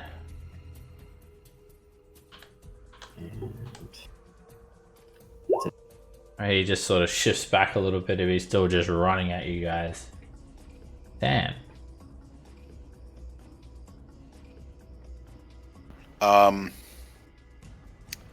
I'm gonna cast a spell on him. I'm gonna cast blindness on him. Ooh. Okay. White tough creatures. See if this works. Hey. oh, This bright flash appears in front of him, but he just blinks a couple of times. And not very effective. All right. Spiritual weapon will move towards him as far as it'll go, and my turn. Roderick. This here would be difficult terrain, wouldn't it? If you just go straight towards him, no. Okay. Then I'll get then. You can get around. Ooh. And I'll Diane looks confused. well, that was one. he didn't come to me, so I had to go to him. He came to me a little bit, but I'll, That hits, and you just kneecap him. you have the hunter's mark on this guy still. Yeah, you do. Extra d6. You hear a loud crack, and he just falls to one knee. Good hit. There's not more of that. All right, you miss, and as he just starts to fall, he quickly pulls his arm up off the ground, grabs onto that great axe, and uses his reaction to riposte you. Ah! And oh wait, he actually You do that as it would be an unarmed strike. Let me just roll the damage on an unarmed strike instead, because he didn't have his axe out. He was throwing stuff. All right, unarmed attack. So the attack does hit, and he punches you for 16 bludgeoning damage. Okay. He just whacks you as his reaction. Alright. You wake up with 1d6 healing at the start of your turn. You use half your movement to stand up. Alright. I will stand up. Are you disappointed that it's not over and we won? I see that the giant is still alive. More's the pity. I will, leaving my sword on the ground for the moment. I'll run forward 15 feet if I can, and use the momentum to hurl the last javelin that I have at his face. And I hope I don't. Yeah, he's just in range. So this is the first javelin without disadvantage today. That's the damn one's it. gonna miss. All right. It's pretty much all I can do. Yeah, that's all. That's all I got. All right, the frost giant. He just starts yelling at you all. I will hunt down your horses and eat them. And Save us time hunting them down. with your skulls, I will turn them into jewelry. And he's gonna pull out this trident, and the trident is like quite ornately glowing. It's glowing. It's ornate, and just tries to bring it down on you, Roderick. And Why he in the world misses. do you have a trident? Do you not know of our reputation? We are the most skilled hunters in this world, and we have been since the age of thunders. And he just attacks Roderick again, and he just stabs it down on to you, Roderick. And he steps over and just steps over you guys. Crouched dangerously close to your faces. Lily. I'm gonna stand up. I'm gonna head towards him. I should have 20 feet towards him. I can't come any closer, and I will attempt Toll the Dead. I'm out of damage spells. He resists. He's just in so much of a blind rage at the moment that bells are falling on deaf ears. I got you just like military crawling everywhere. Oh, I stood up this time. Oh, okay. I thought you... There's been a lot of up and down. And that is my entire time. Enter. Okay. Well, it's a bonus action. I'm gonna move my heal baby over here.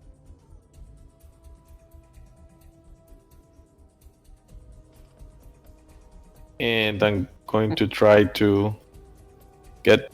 I will move it to here, where I am right now. That. And then I step back out. So move in and back and out. Anka is gonna buy him.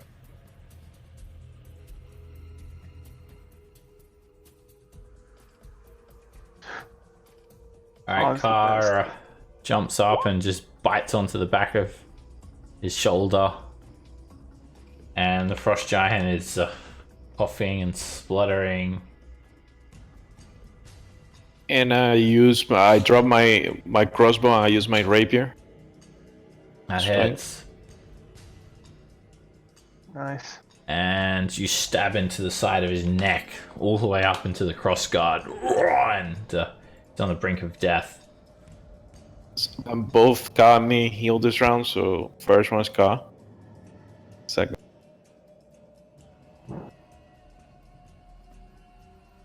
Thomas, Sorry, which one was which? Thomas. Take him out, buddy. Let my Finish him.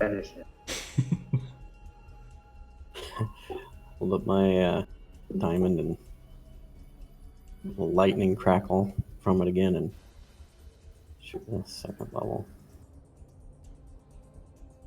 Fatality. Roll on the wild magic table. Double fatality. What? Alright, you hit him, and then Norin and Than disappear. And it just looks like Thomas just vaporized everyone.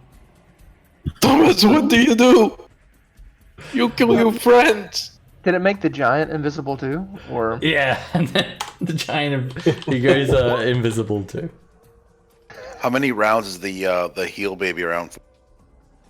It can Good hit, question. now it'll just heal a number of times equal to twice and his modifier, so whatever that is. It's +2, so 4. Yeah, you can heal 4 more times with it.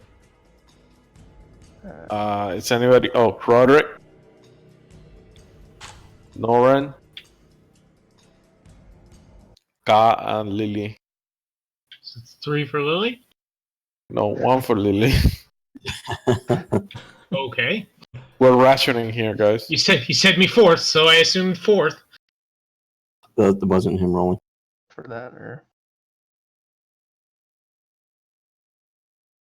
And So, what? are you rolling, or are we rolling for the You should- healing? You should roll Ander and dish it out one at a time. Oh, Okay, I see my mistake. I saw Thon's roll and thought those were the 4 rolls, and Yeah. so assumed the 4th. Sorry, I rolled for myself, but it's fine. And if Ender's rolling, sorry. Well, Okay, you stabilize get, you your get arm. only 4 heals from it, so. Yeah, it's only 4. Noran, you got another one? The first one was for Roderick. Ka gets 1. And Lily. Oh, I thought I thought we could all go through it every round. Out of combat, the rules are different. Yeah. I adjusted it so it's more in line with a 2nd level spell. So you can heal a Yeah, it number has of the times. limited number of Equal to twice. Oh, the, so spellcasting your mod. ruling is only X amount of people can go through it, An X amount of not times. X amount of rounds. X amount of times out of combat. In combat, it works like you say. Oh, Yeah. interesting. Okay. It's pretty busted otherwise. Yeah. I mean, you still heal 21 points, and I don't think there's any other 2nd level spell in the game that can heal that much. Plus the previous healing that I did in combat. Like a cure wounds would heal maybe like 20, like if you're lucky. Or if you're dead. Yeah. Or if you, Wow. or if you're Exactly. dead. Then it does. Well, Use it. good work, everyone. It seems that we have all survived. Ish. I'm not sure if I'm alive or not. I pick up this trident. Alright, when you take the trident, it like just shrinks down immediately to fit your hand. And now you're cursed. And it's kind of light. Quite well I see the made. light. I guess I'll rummage through this guy up here. The each tip of the trident is sort of looks like a sharp mermaid's tail. No, Plus never mind. trident. The one I killed, that's the one I want to rummage. Some very interesting. Alright, you get a +1 trident then. You can And, throw the trident. It's gonna and be I give it to Noran. Okay. Here you go, Noran. Is it his birthday? When's your I don't know, birthday, Norin? I just toss it to him. I don't even. Alright, each giant has quite a few rocks in their bag, as well as a few items. Lily, you go through the giant's bag, and you find he wasn't lying. There are 4 humanoid skulls in that bag, and a moldy, stinky wheel of cheese. Are any of the skulls elvish? There is make a medicine check. Okay. Probably hard to tell. No, they're I don't know. elves. Like, They've got pretty defining skulls, elves, dwarves, and humans. So it's a low DC to discern, and 12 is enough. There are actually 2 halfling skulls and 2 human skulls, oh, then I don't give a shit. and yeah, it's blue vein cheese as well. I just kick them into the river. All right, there's also a heap of coins. There is 600 copper, 1,000 silver, 400 GP in that bag alone. Nice. Wow. Random selection of coins, most likely plundered or looted from some poor victim. You just tell him looks like I'm the one who hits harder. Doesn't seem like it was from a poor victim.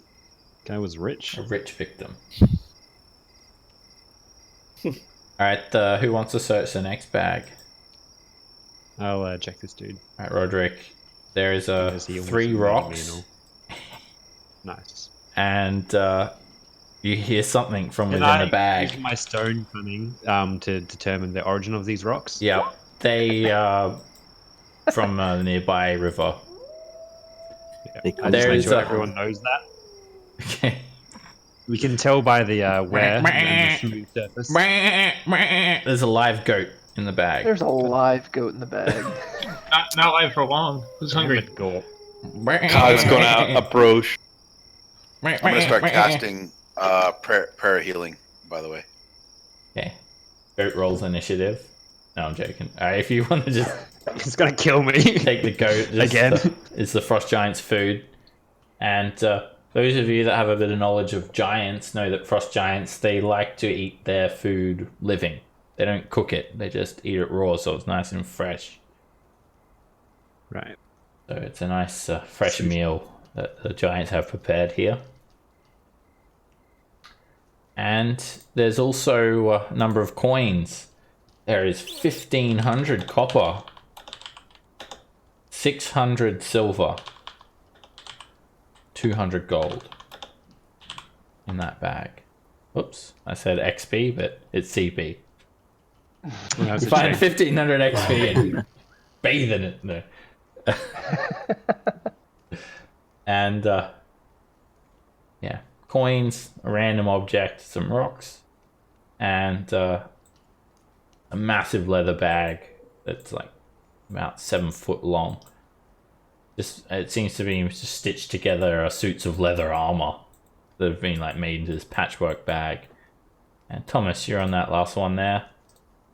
Who's been recording this? I've got it all. Thank you very much. wow. I know, right? I know. Did you put down the make sure you recorded the rocks? They came from the river? Since the we're origin. taking those with us, I have not been. Where did they come from? The river, remember? Okay, Thomas, you find a carved wooden statue of a halfling. And there's a little plaque on it. Seems to be some important halfling. His name is Regus. Oh. Nice. Golden. Do I know him? You can make a history check. I rolled a 20. I know this. You may know who it is. But your character may not. Yeah, you'd never heard of him, Ander. I'm gonna guidance myself. Okay. I know. Do you I show know anyone this. else, or do you keep it to yourself? There's not too many coins in your bag either there, Thomas. There is 800 copper, 800 silver. I guess there is a lot. And 100 GP. Value-wise, not that much. We're not at a point where that's nothing yet. Yeah, that's a fair Just bit. 1,700 coins. How long does this take to count? Takes you guys a good hour to Or count it by all weight. up. Or you just Exactly one long. presume short that rest. you just put it in your bag and count it when you get to town, or you work on it. It's a slow project. Then you're not too familiar with who this Regus could be, but you think of it as some famous halfling or well-known like hero, but you don't get any sort of deep knowledge recalled in your mind. And the rest of the Frost Giant's weapons, they're like much too big for you guys to use or haul around. Except for that magical trident that shrunk down.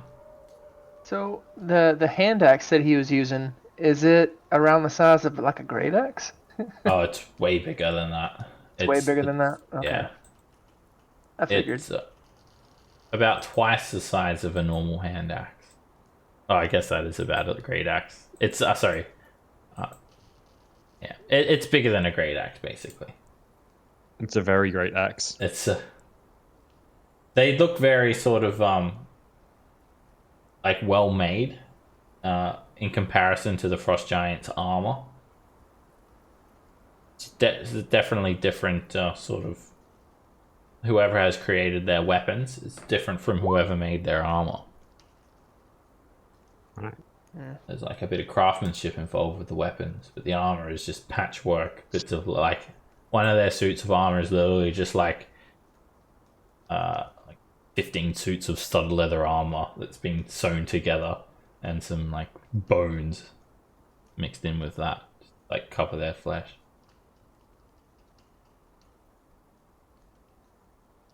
Alright, you guys loot the giants, and the horses, one of them's dead, and the other 4 ran off. Someone can make a survival check to track them down. Do we I'm work pretty good at together that. on that? Yep. I can guide If it you as have well. if you have proficiency, you can help someone. If you I don't have have proficiency, favorite enemy. if you don't have proficiency, then your favorite enemy is horses. No. Beast. Is Yeah, animals. Okay. Oh yeah. Is it specifically horses? No. Yeah. Then Are then you just have a griffin in disguise? you just have advantage anyway. Then Ander. I'll guidance myself and do it. Ah, good roll, Ander. Okay. You guys both spread out, and together you're able to track down the horses quite quickly. They're about 1,500 feet away, just drinking some water by the river. Just sort of ran off a little bit. You guys round them up and bring them back. And then you continue on your adventure. Hey, good job, Ander. And Thon? Job, guys. Alright, you guys then gallop over to River Moot, which is just a very small little settlement here on the River Surbrin. Tiny little town, sort of up on stilts above the river. And we'll take a 10-minute break now. Alright. See you guys back soon.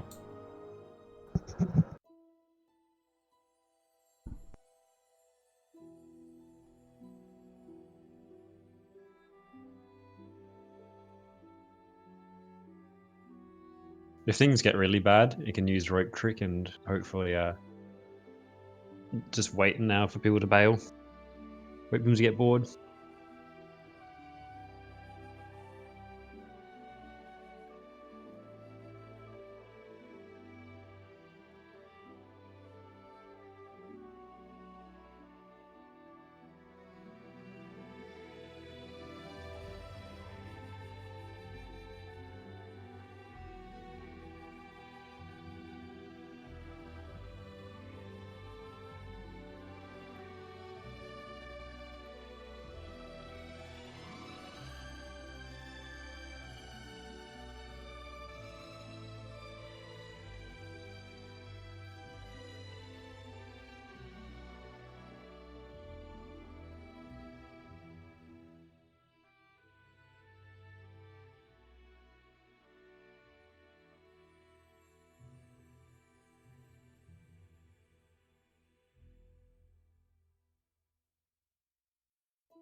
How's everyone doing?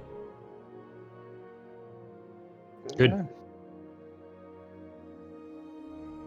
Alright, later that day, you guys, someone has to, double up on horse as well. Norrin's, no, not Norrin's. Oh yeah, Norrin's and his horse is dead, so. Hmm? My horse didn't die. We lost one Oh no, earlier. no, sorry, Thomas's horse. But the one that Thomas and Ander were riding. Oh yeah.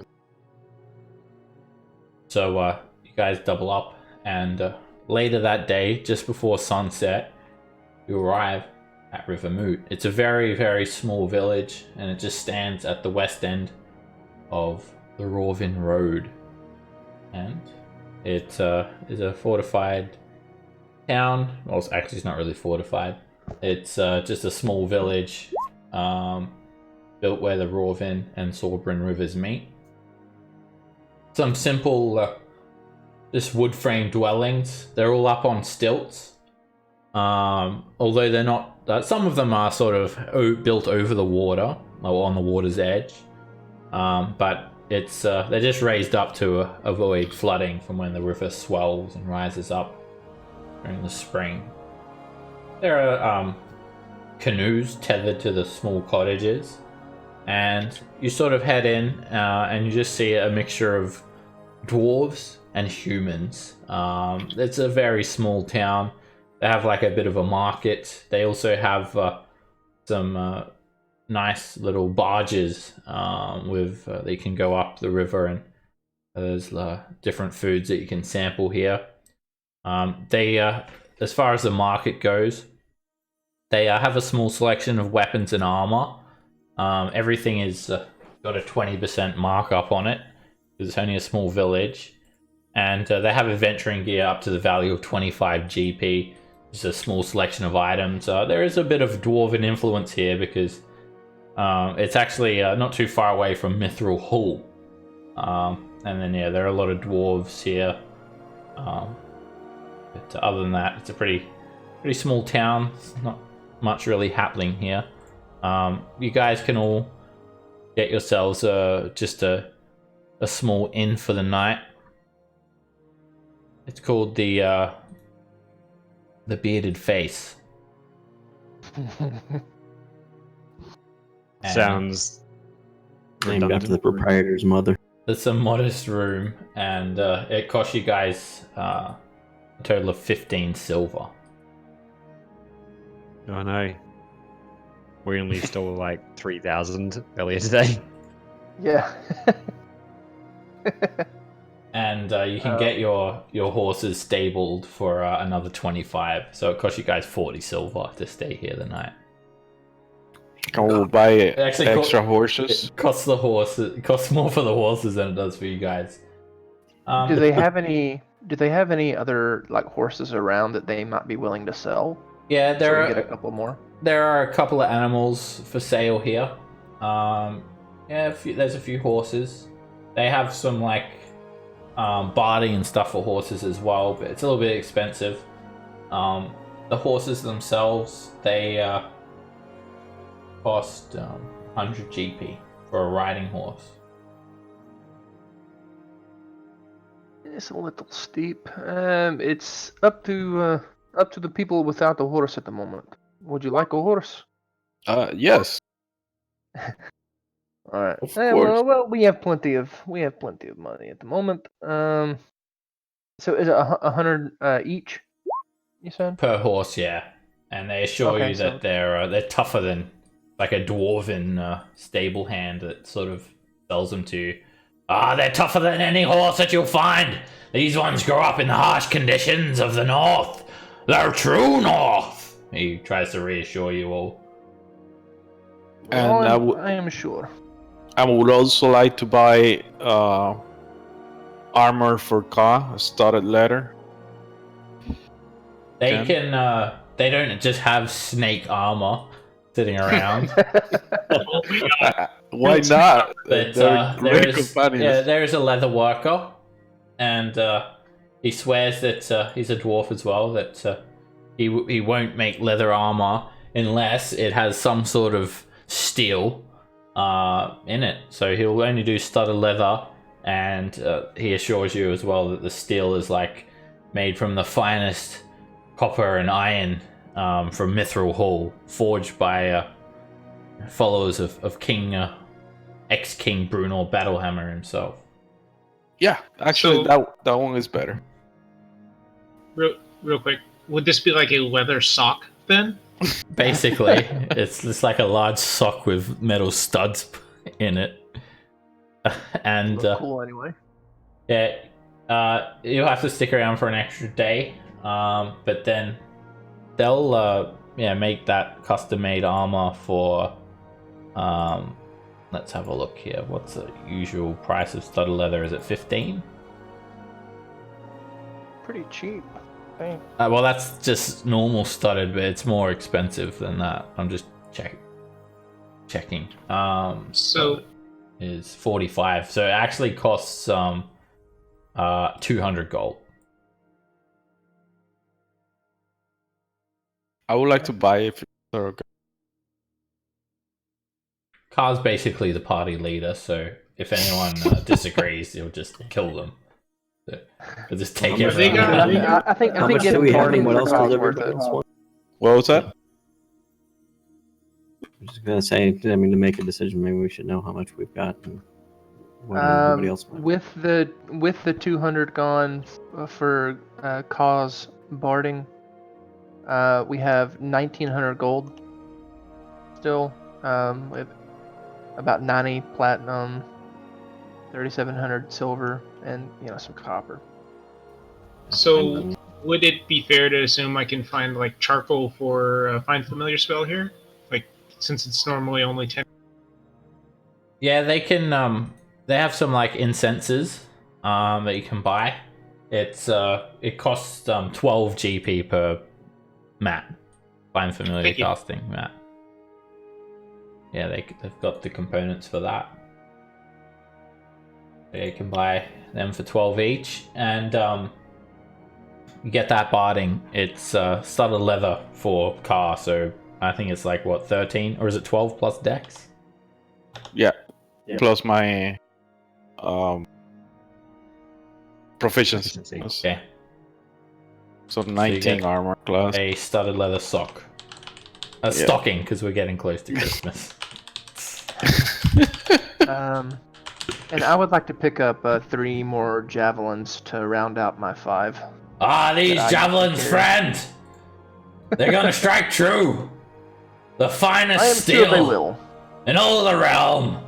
And that's why we charge an extra 20%. I'm sure it's not because you're out in the middle of nowhere and we have nowhere else to buy them. They've I'm got a sure. few weapons. And, javelins will cost... Any Game Boy battery? No Game Boy batteries around, unfortunately. Javelins are 7 silver each. 7 silver each. So I need 3. I put it in chat, but I'll say it out loud too. So, to our hordes person, could you subtract the cash for 2 casts of find familiar for me? I already did. Oh, thank you. Okay, and they'll do you 3 javelins for 2 gold there. Alright. Okay, cool. And you tell them a story how you guys just fell 3 frost giants. All the dwarves cheer. Everyone take a long rest as well, if you haven't already. Long rest button should be enabled. But you'll need your token to click on to actually use it. So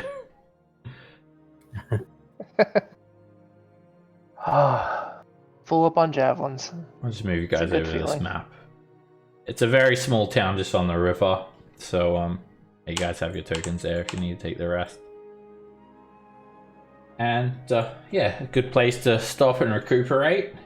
And the people are pretty friendly.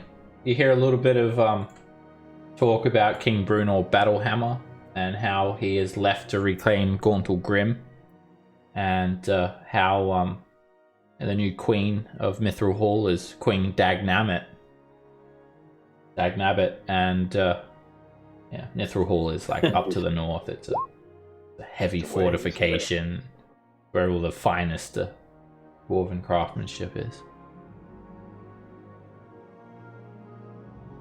Seb, I wanted to ask you something that I don't know if it's too OP.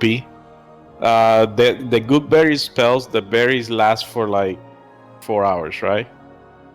Not until the beginning of the morning. So if I cast good berry right before I go to sleep, what is your ruling on that? Because then I would basically then they last use for all my 24 hours.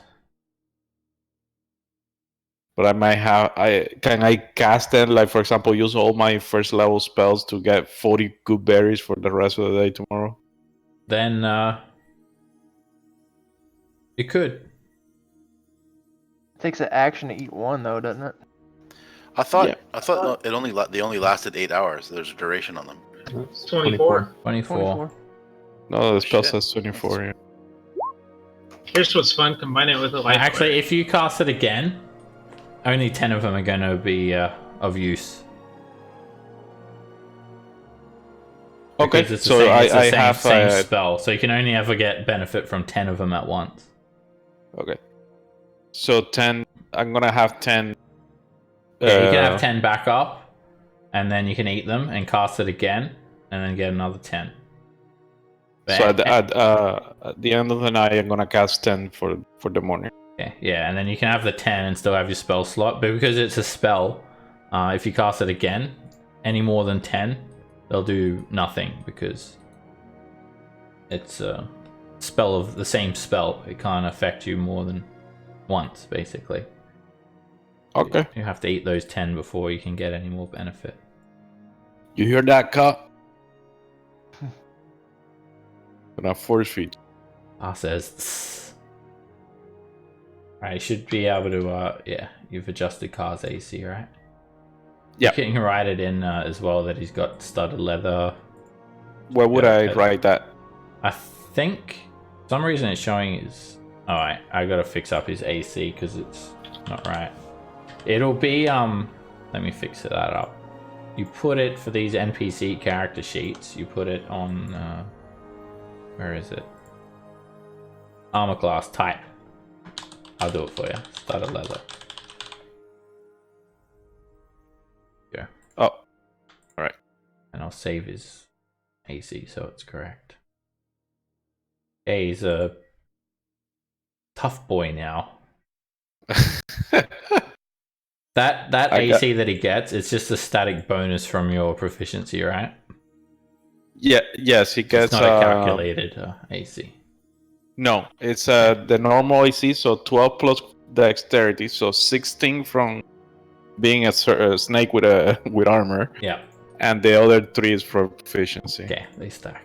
Alright, he's a bit more durable now. Alright, you guys rest there.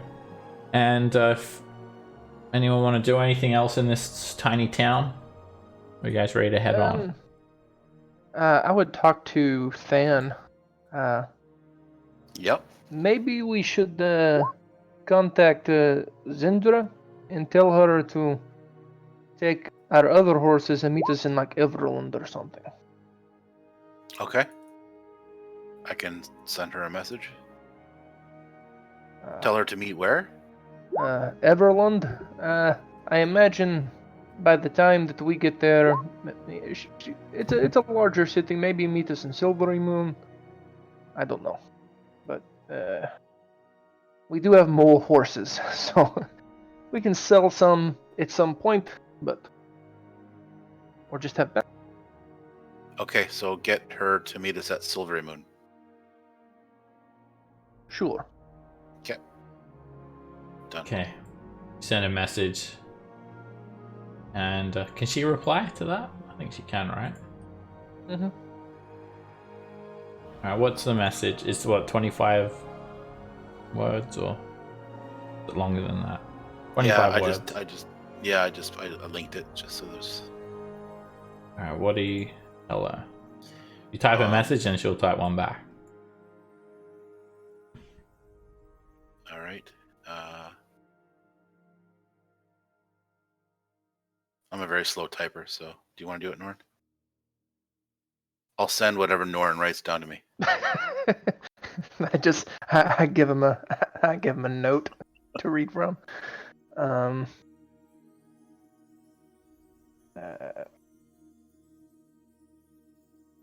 I'll do the spell. You do the typing. All right. Yeah. In Vermouth. Heading south. It'll be pretty.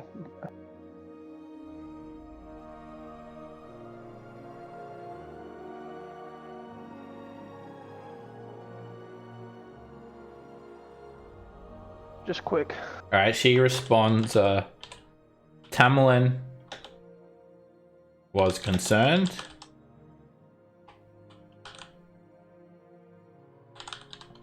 Wants to know about Evermoors, about trolls in Evermoors. Heading to Silvery Moon.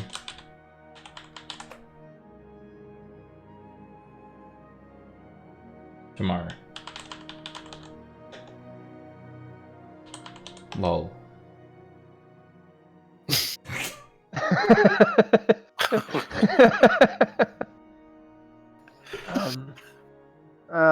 Yeah, I guess we can tell. What are we gonna tell Tamerlane? We know that the giants being in the Evermoors is they were the ones pushing the trolls, kind of out. Did we meet with any Harper agent? No, they'll be in Everland, like we would meet. Now there might be, I don't know how big Zamorvan Hall is. There might be some there. There probably definitely be some in Silvery Moon. It's really big.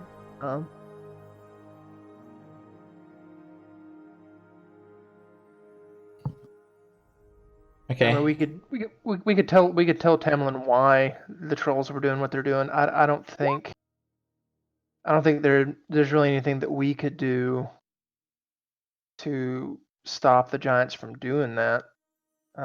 But maybe it's not as big an issue anymore. I don't know.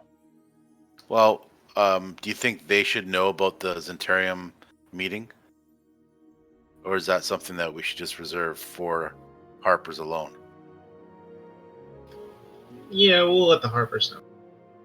Yeah, I know that. That's great. That's a given. My question is, do we also let? It'd probably be better to hold back, just because we don't want to create like mass panic, and we don't know who all Tamerlane would tell, and we don't know who all in Calling Horns might be Zentarum. So.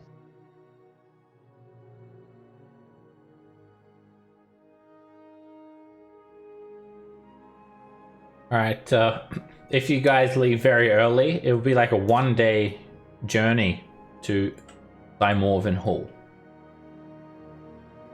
If you sort of gallop quickly, it's a proper road, so it's the Rawvin Road.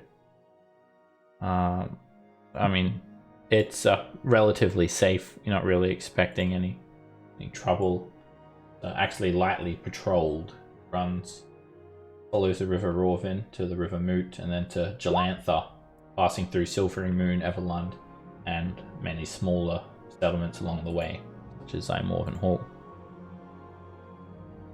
Alright, so you guys gallop along, and during that one day, you guys see a few caravans and whatnot, with a few caravan guards just taking supplies to and fro different settlements, and there is 3 prospectors, and they are actually heading away from you guys. They're heading over to River Moot and up to Mithril Hall, few dwarves, and they just tell you that they had a close call with some frost giants, and they were forced to leave behind their mining gear and supplies, and they were actually headed sort of up to the Silver Marches, and there is an excavation going on where dwarves are trying to dig up remnants of ancient Astoria, this lost civilization from when giants ruled this land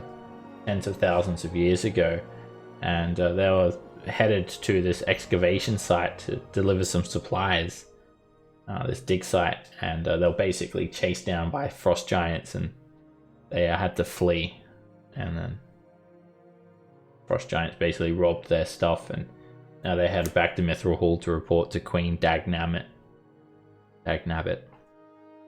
They just hear that little rumor, and yeah, they just give you that little warning that there are frost giants in the area. And No. you guys reach Zymorvan Hall at nighttime. It's quite dark, and it's freezing cold here. It's just so very, very chilly. And you see this little keep. It's just a single stone edifice perched atop a crag overlooking the road. You can see the glow of the many candles and lanterns from within the keep. It's sort of raised up so it would have a clear view of everything to the south. And there is this massive wood to the northeast, known as the Moonwood. And the keep is made from mortared stone. It has a high-pitched roof, and there are these two wooden statues of wolves flanking the entrance. Large statues. And there's a branch in the road that winds up to the keep's gatehouse and bailey, and then the river the river and the road continues on to Silvery Moon. So you guys are just at this crossroad now where you just see this. It's like a very steep switchback road that winds around on itself and goes up to the keep. The keep just sort of looms above you all, and it's quite dark. You can hear crickets chirping and whatnot. Does it look like it would be like? Does the switchback look like it'd be dangerous if we try to do it like kind of at night? No. Those of you with dark vision can see clearly. It's in black and white, but you can clearly see it's a safe road to travel. It's pretty well defended. You don't notice any guards around. There is some light within the keep, though. We have business with the owner of this keep, I believe. Should we go knock on the door? I reckon we should, yeah. All right. I'll light my hooded lantern so I can see, and start going up the switchback. All right. You guys just take it slowly, go up the steep road to Zymorvan Hall. And the keep itself, it's surrounded by a gatehouse, and it's locked. It actually has a gatehouse and a bailey. So it's similar to Nightstone, the way it's set up. And there's just a steep sheer drop off. The drawbridge is up.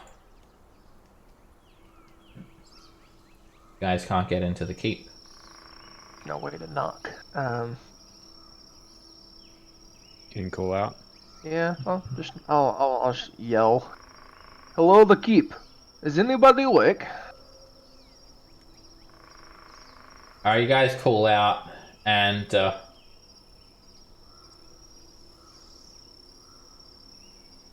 suddenly about 20 animated swords just fly out, and they orbit around you, surrounding you with their blades pointed towards you all, about 50 feet away from everyone.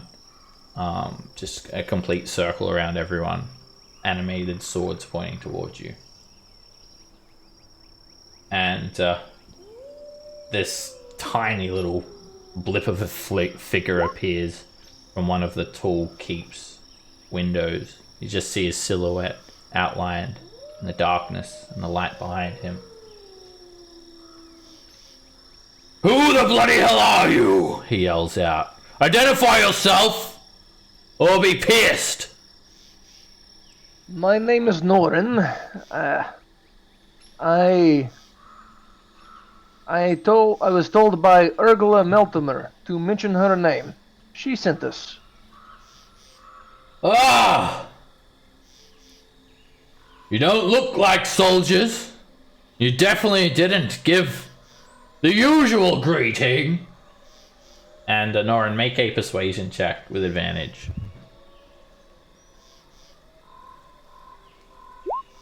Good thing for advantage. Ugly, you say? Ha! That's alright. What do you seek? Well, she told us of a man named Harthos. A man that had a giant slaying greatsword. And if you did not know, there are lots of giants at the moment, and we are in need of any giant slaying weapon. Ah. Right. And do you need a bed for the night? That would be good, yes. Fine. I'll send down my stable hand to collect your horses. I'll take you up to my library. I'll meet you up there. Thank you. And a short while later, the drawbridge is lowered, and you guys are just greeted by a commoner, this elven stable hand who takes your horses and puts them in the stables, and then a butler takes you through the keep. As you make your way through the halls of this keep, you do not see a single guard. Those animated swords have retreated back into the keep, by the way. And although all the hallways and rooms are completely empty, it's like a small castle. You notice there are suits of armor standing in dark corners, swords mounted on oak-paneled walls, dusty carpets spread across the stone floors. You make your way up to the library tower keep. The small room, tall bookshelves line the walls, wherein there are 4 suits of standing armor in the corners. You see this greenish glowing lights, these little lights that sort of flitter around, and they illuminate the hall with a green glow. And there's also the large dusty carpet covering the floor. You see a bard just strumming a very somber tune. He's just got this real gentle tune happening as you guys enter. And there's a circular wooden oak table with a human male. He looks to be in his mid-40s. And he's dressed in plate mail. And he sits down at the round table. There's a few other seats. And he's got long brown hair, a beard, and mustache. But he's pretty well groomed. And tells you guys take a seat. Of course.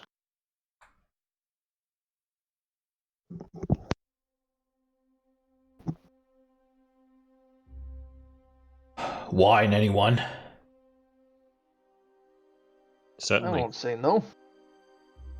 Minstrel. Fetch 2 decanters of wine. Have the cook prepare meals for our guests. Greetings. My name is Lord Harthus Zymorvan, and I am the Castellan, Zymorvan's Hall. For the longest time has my family watched over the surrounding lands. The fourth of my name. You say you come here on behalf of Urgula. That's right. Yes, I owe her a favor. She has helped my family a few times before. You're looking for the Giant Slayer. That is correct. Yeah, we've had a few run-ins with giants. Killed a few. Well, you're not going to find it here, I'm afraid. That's a shame. It's unfortunate. Can I ask where it might be? I've got a good idea.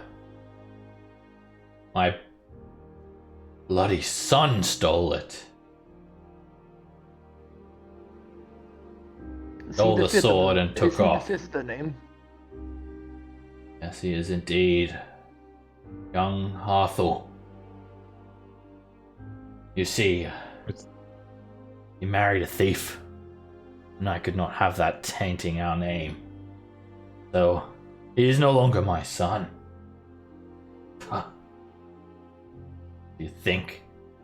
For so many generations have we looked over the Roll20 road, given a home to soldiers, patrol these lands, and keep the people safe. You really think I could allow the acts of my son to tarnish our family's name? I told him, no longer is I Morven. Stole the sword and ran off. So it's not here. Sorry. Well, I know there has been much trouble with the giants. No, a sword like that would do well in the hands of adventurers wishing to stop the threats. But I simply do not have it anymore.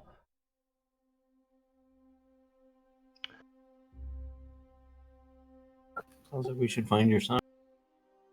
seems so. Oh, I know where he'll be. Married a thief from Yata. I can't remember her name, not do I even care. I'm sure he ran off with her there. Huh. Son of a bitch. Yes. Wait, no. How dare you say that about my wife? I was not calling your son that. I was, or your wife that. I was commenting on the situation. We have recently been to Yartar, so. Huh? Well, then you know their reputation. These thieves. Pfuh. Etty. To think my son. Oh. Well, if you do find him, you should relieve the Zymorvan name from his presence. Sounds a little ominous, but this thief that he married, she would not happen to have purple hair, I can't remember. When I found out, I ordered them both out of the keep immediately. I gave them to the next morning, and they stole away in the night anyway. I can't remember, but she didn't have purple hair. I asked her how she made a living, and I already had my suspicions when she said she's from Yata. I've heard that their thieves guild are all female. And he looks over at you, Lily. Any reason why?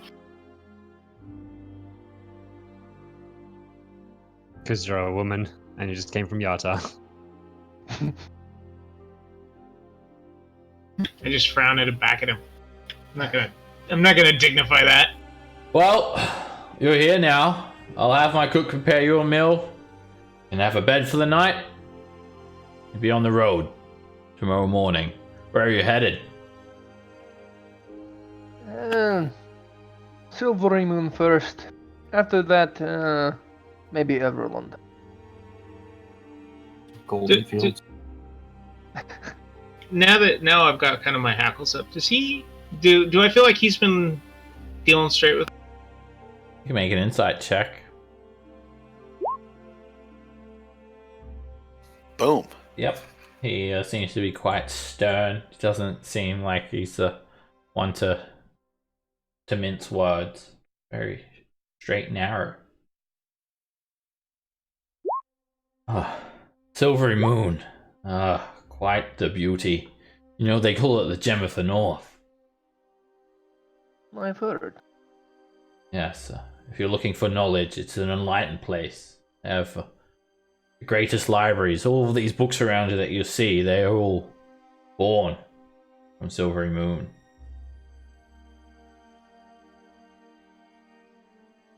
I have a brother there. The commander.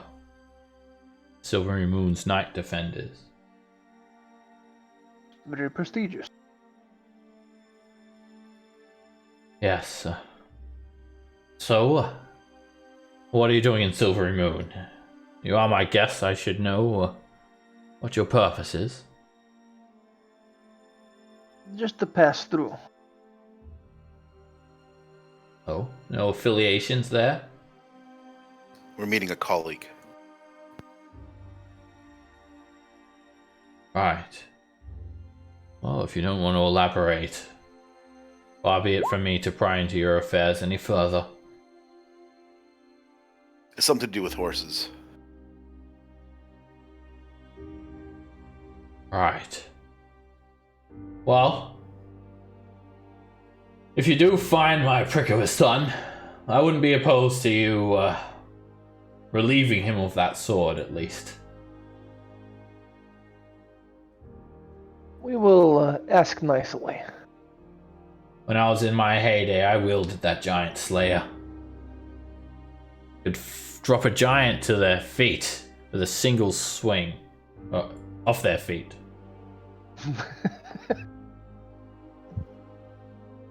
Well, maybe you should come with us. Inside check. The Huh. last comment that he made. Go. Huh. Oops. Perhaps in my younger days, when my father ruled the keep, I would have jumped at the opportunity, but now my duties lie here. I'm the Castellan and Protector. This keep and the lands around the area.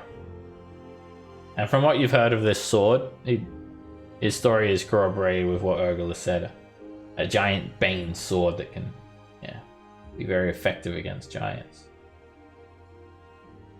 I mean, I think Thomas is salivating for that.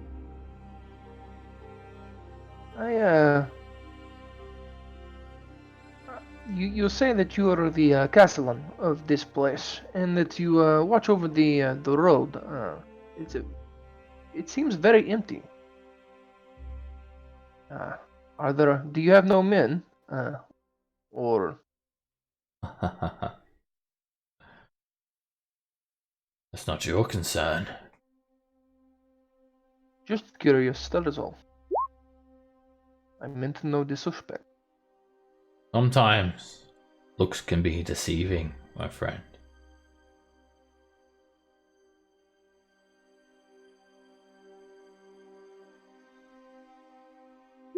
That's true. Right then.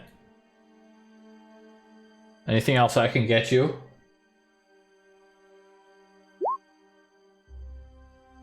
We'll just keep drinking wine, I slamming it cannot down. think of anything. Oh, yeah, I just pound the wine. Yes, help yourself. Your horses, they'll be fed, watered.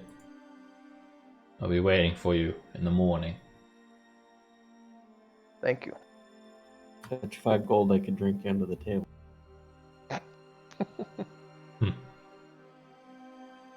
Again, I have my duties here. Not as reckless as I was in my younger years. That's the dwarf in the end. Perhaps you can bet my my musician here. But you're what? My musician. My minstrel. Oh, does he play the harp? Huh. I wish he could play something decent every now and again. And he's just got a lyre. Oh yes, another thing. I have a very skilled old witch who makes herbal remedies and poultices. She has a small selection of potions if you wish to purchase. She's always looking for rare ingredients as well if you have any. Huh. We'll definitely take a look at what she has on offer. Yes, she's always picking up things. Alright, you guys just head over to this like basement underneath the keep, and there's just like a dingy little lab, alchemy lab below, and there is this this old crone with a pointed hat stirring a large cauldron of this green glowing liquid. And you guys go down there, and Oh yeah, that seems safe to drink. one of the butlers just sort of takes you down there, and the old crone sort of cackles. Ah! Why, hello there. Oh, I've got some customers. I didn't realize. What can I do you for?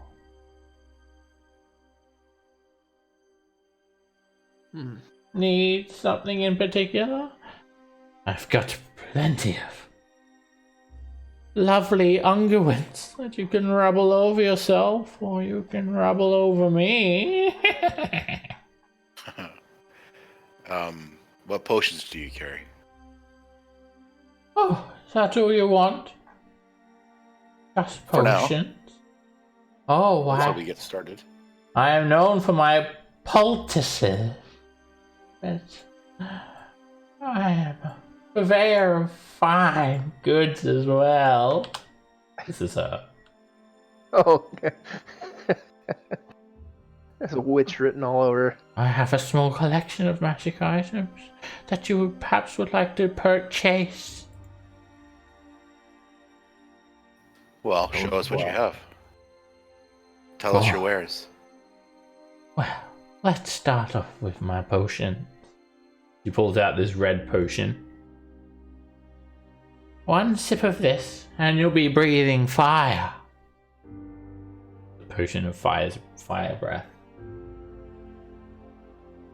With this, I can part with for 250 gold pieces. Any takers? Pass. Next. Very well. What about a potion that can pry into the mind, thoughts of anyone? A potion of mind reading. This would be quite expensive, though, and I could part with it for no less than 1,000 gold pieces. It's a little high. Yeah. Oh, Seems a bit steep. that is the price for information. Very well, then. What about a potion that will make you invisible? Poof!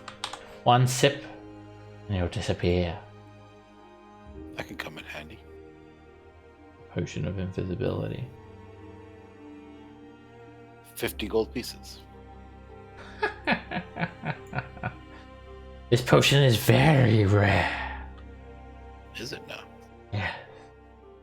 I could part with it for no less than 1,500 gold.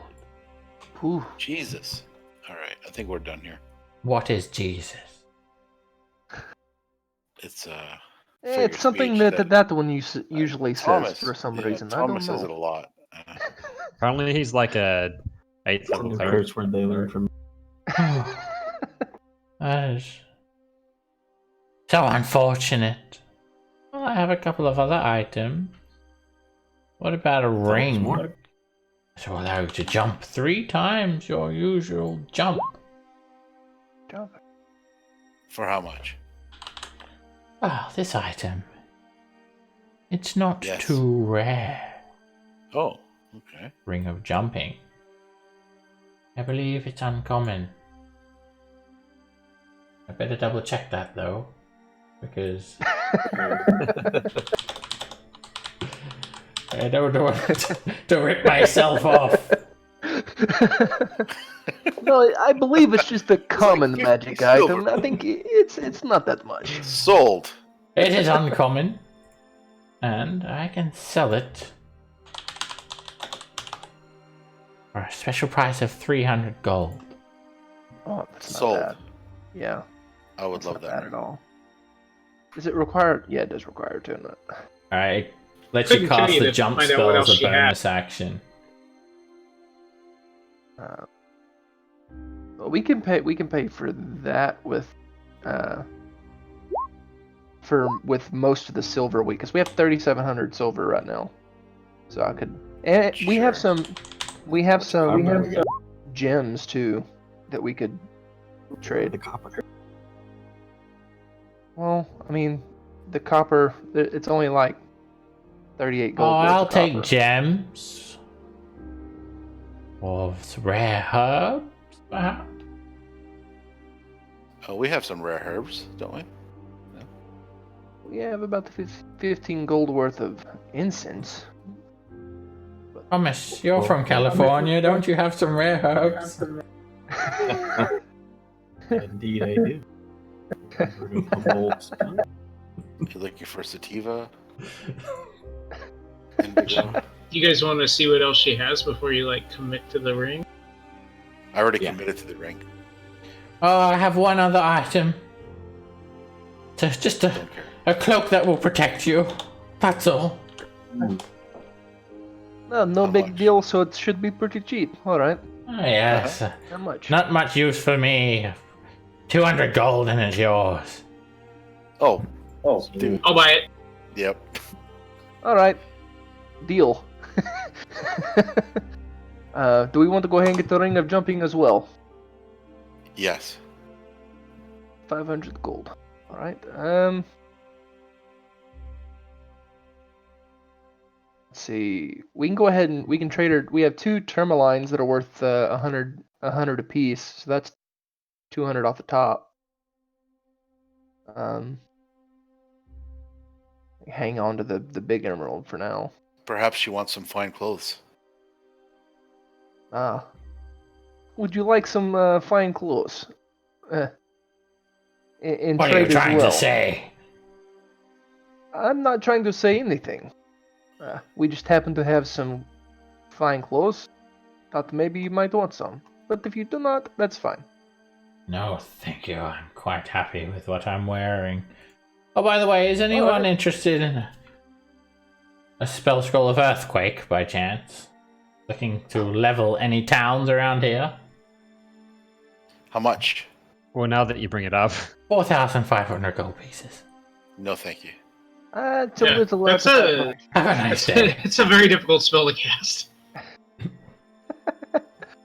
well, we know where to find you if we ever.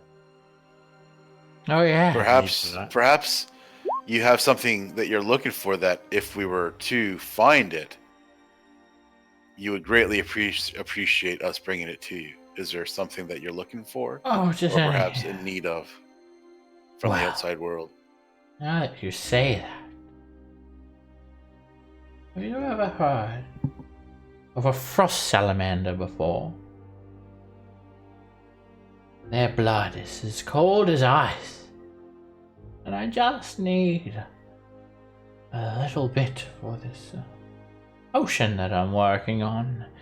If you can get me the blood of a frost salamander, well, I may be able to give you a discount.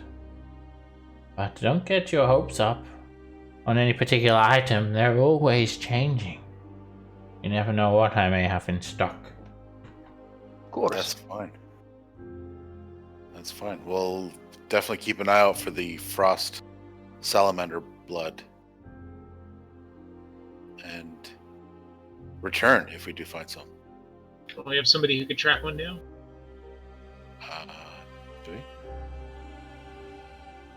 Oh, maybe. Well, we haven't seen one, so we'd have to find a trail or something. And I'm not really an expert on frosty amphibians. Let's see. Does it count as a beast for Ander? They are monsters. Monstrous. Monstrous creature. No, whoops. Not even that. They're elemental. Ah. Even more exotic. But they're so special.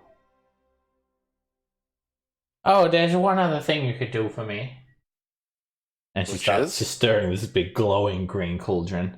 Oh, I just always looking for some volunteers to Oh, thank you.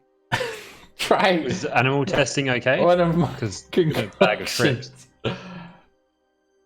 Oh, any living being will do. I cannot guarantee the results of the potion, however.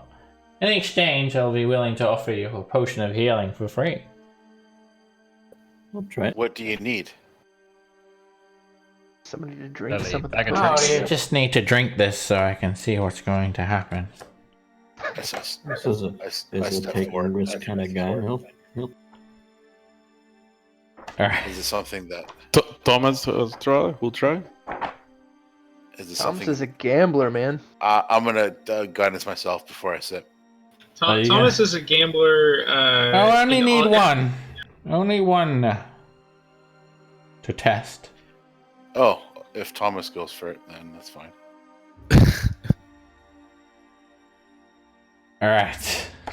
I can see Thomas basically saying that he already gets turned into He's like trees immune and- to intoxication and shit. So Oh, is he still immune to that? it's not like he had like 1 year of it or something, wasn't it? No, it's like 17 days, but there's Oh, Alright, roll me 3d100 when you drink it, Thomas. We've got a bit of a concoction here. Man. oh boy.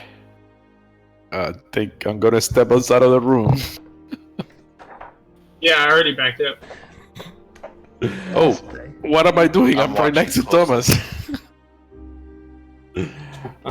Alright, so she just says, oh yes, I've been trying to mix some potions together, but there's always a little bit of Oh, man. miscability involved. Oh, shit. This particular one is a potion of animal friendship mixed with a potion of hill giant strength. What could go wrong? And Does that create an owlbear? it actually, both potions just affect you normally, Thomas. So you become super strong and you gain the animal friendship spell, but they will like wear off by the time you go to sleep. But yeah, you just feel fine.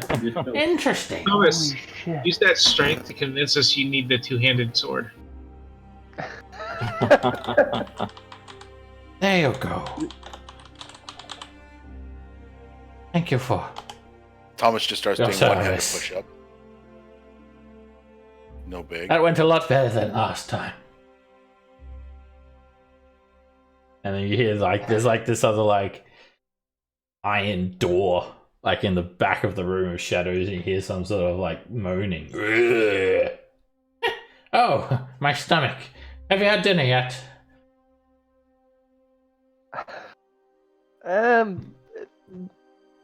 Think we can get our own food? Harthel said that Yeah. the cooks were preparing something for us. So Oh yes, But thank- it's just my stomach was rumbling, that's all. Well, I'm I hope to I'm see you sure. again soon. sure. Thank you. Alright, you guys all given these rooms. They look like they use very, very often. There's just like quite simple rooms up in one of the keeps. You all take another rest, and in the morning, your horses are all waiting for you at the top of the switchback road. Lord Harthos doesn't greet you in the morning, and you're ready to head on. So who doesn't have a magical item yet in this group? Yeah, I was about to say we could go ahead and decide who gets the ring and the cloak. I have a bag of animals, which is technically magical. Wow. Speaking of, I have the Some of trident, that's- so Something that's more combat orientated. me and my giant badger. And when the badger comes out, you basically just have to like grab it and like wrestle with it, or like Alright. constantly command it to like stay still because it just tries to sort of run off. Do you want to roll for the cloak between Than and Lily? Highest roll. I'd want to roll for that too.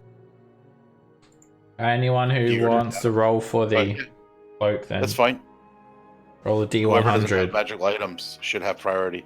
So Alright. roll D100 if you don't have one yet. There you go, Thomas. Good job. All right, and then the ring of jumping. I'm rolling for that one. Probably someone that can actually jump already. to I make- can't jump or shit, so that's why I'd like that. Yeah, You're the so only it's one that whichever way. rolls for it, so you you get it. That's fine by me. I liked it. Okay, that's I can already jump pretty far. So can be attuned to these items by the time you wake up. Okay, you guys wake up and you're ready to head out. Where's your next destination? Silvery Moon? on the road to Silvery Moon. Okay, Silvery Moon. That is going to take you guys about 2 days to get there. You guys head down the Roll20 Trail. And the horses just go full gallop. You pass by a few travelers here and there. And later, during the first day, you guys are set upon by a marauding gang of bandits. They jump out and intercept you all. They don't have more horses for us to steal. These guys are not on horseback, Well, I say steal, appropriate. and it's Rescue. just gone on Rescue nighttime, so it's a little bit dark. But you just see these several figures. There is maybe a dozen of them or so. One of them just sort of proclaims to you all, there's a road toll here. Pay up 100 gold or no one gets past. That's What's not... the I wasn't making a joke, friend. But it's still funny. I agree with you, Thomas. There's a couple people that like to toll the dead. Now listen, friend. I mean, I suppose we've got enough money to pay from those giants that we killed earlier. Yeah, I suppose that's true. What? Didn't you see those giants? 3 frost giants around here. We've heard of giants, yeah. Well, what do you mean? You I just thought if you managed to, were steal from watching them. the road, you would have. Yeah, I just thought if you were watching the road, you would have seen them pass. Oh no, they attacked us, so we killed them. That's what we do. Make an Yeah, we're actually intimidation looking check, for you. Roderick.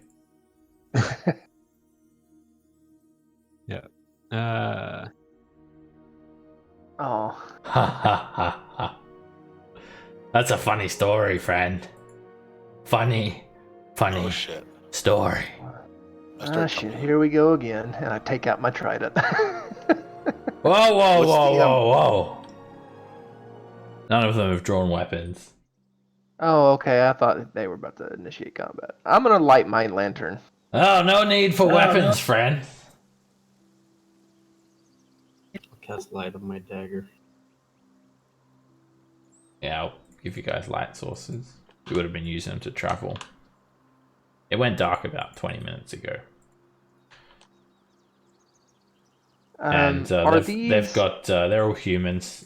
A few of them are holding torches as well. Just about to ask if they were. No need to draw weapons. All you have to do is pay the toll. If we don't want to pay. Yeah, you should pay us. Well, then you can't use this road. Why should we pay you? We're the toll keepers. To spare your lives, of course. Just how much of this road can't we use? None of Are it. we talking? All right. It's a I'll, pretty long road. Lead the horse over here. Like walk beside the road. This is fine though, right? It's not the road. Yeah. Alright, they start sort of sizing you guys up. And then they soon realize they're outmatched. Yeah, that's what we meant. You can, you can just go around the road. All right. Well, You wouldn't happen to have crossbows built in, where was it that the crappy ones were from? Just so you know, they're not the most reliable. I'd recommend getting new ones. I'm just sad they're not mounted. None of them have crossbows. In fact, you don't even know if these guys have weapons on them. Okay. They're a bunch of monks.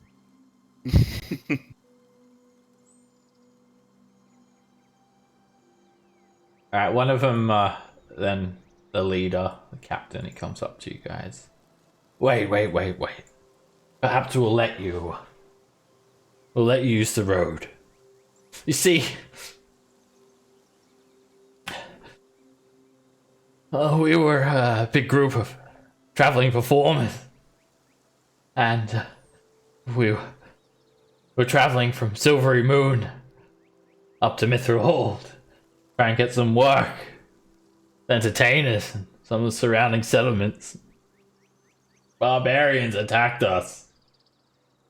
They killed most of our retinue. And we had to run. We left our camp and everything. And now we just want to get by. We don't even have any weapons. Highway robbery is a risky business. Yeah, especially without weapons. We're not trying to rob you. We're just trying to get a toll. Well, we can allow you to use the road if you help us out and get our stuff back from the barbarians. Do you maintain the road? Yeah. And he's just sort of like pats his boot on the ground a little bit. He looks over at the rest of his retinue. They just sort of look around. They start like just patting the road with their boots. Oh, please, just stop. How far would you say your camp was from here? Oh, well, a couple of days or something. You got horses, so a bit quicker for you.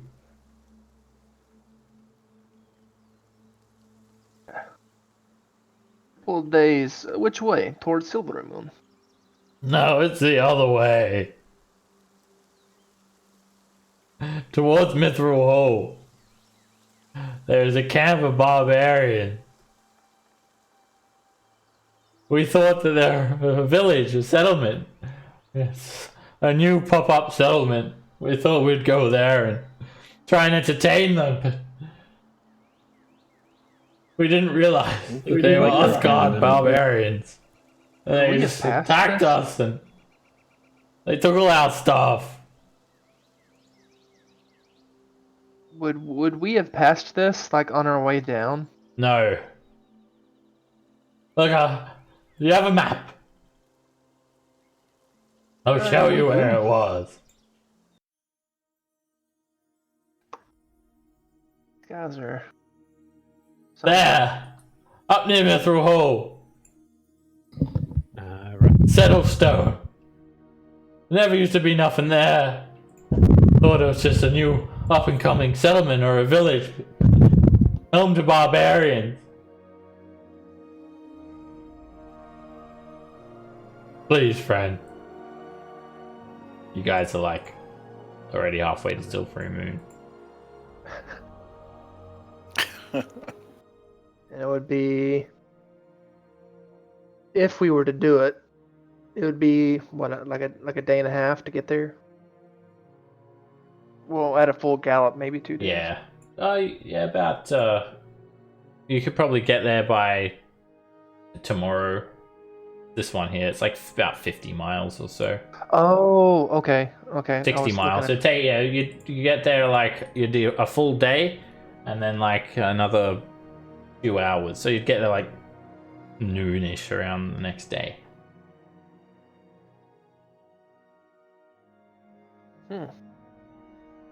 It's fine with me. What do you think, everyone? Seems like something that the heroes would do. Yeah, they might have something to do with those frost giants as well. They seem to, well, Whisker and frost giants both from the north.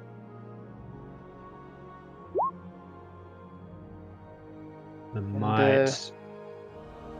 There are some more giants in the area, if you remember what those dwarves told us. So, might run Yeah. into them. So you'll do it?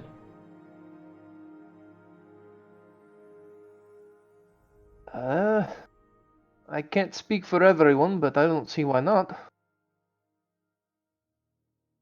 We cannot wait on you, though.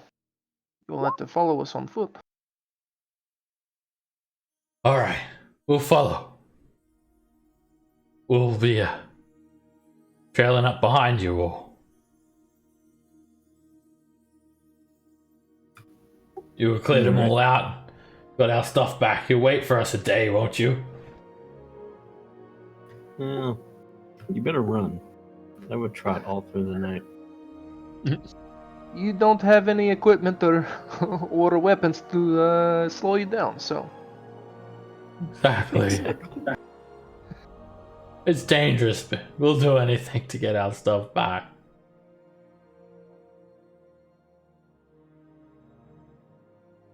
Alright. If you're not there, we'll just leave it in a pile for you. Okay. So you guys decide to go to Settled Stone. Alright. It's a full day at least, and then a bit. And you're going to be traveling near some foothills, near a forest. More hills. even if we got suckered, it's just a little bit out of the way. You guys double back, and well, you make for camp for the night, and the troop of traveling bandits, the highwaymen, they just sort of beg you guys for food. We're so hungry. You guys give them food? There's good berries. Yeah, I mean, how many of them are Sure, there? we give them food. Why wouldn't we give them food? Okay, you share with them your food.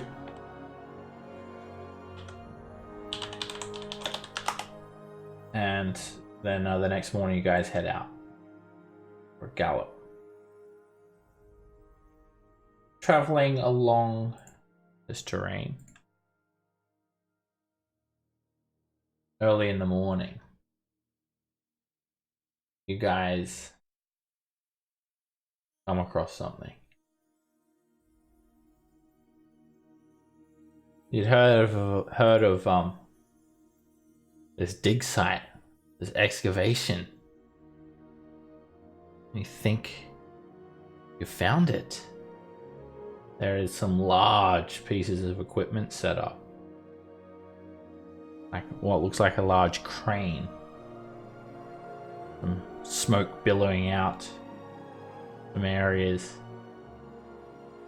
And it's just a little bit off the track, or it's practically on the way to Settlestone, but it's a couple of 1,000 feet away. It will be like mildly out of the way. What do you guys do? You want to go check out the dig site, or continue on? Well, let's we haven't go passed check it any out. destruction so far, so I think start Check it checking out. for. Gonna look for tracks too. See if it's been traveled recently. Alright, you can make a survival check to scour the area for track. I'll guidance myself. Nice. Then, find some tracks in the area. There are some sort of animal, four-legged beast. It's not a wolf. The foot, it looks something different, something unnatural. There are 3 sets of these tracks, accompanied by the massive boot prints of a single fire giant. Huh. any chance there's a frost salamander with a fire giant? Doesn't seem likely to me, but No, this is kind of seems. So let me ask: Are we Defense. hoping for or against there being a salamander with a giant? we're We hoping want, for it. 'Cause well, we want can- salamander. We want the frost salamanders for the blood. But fire giant, they can keep that.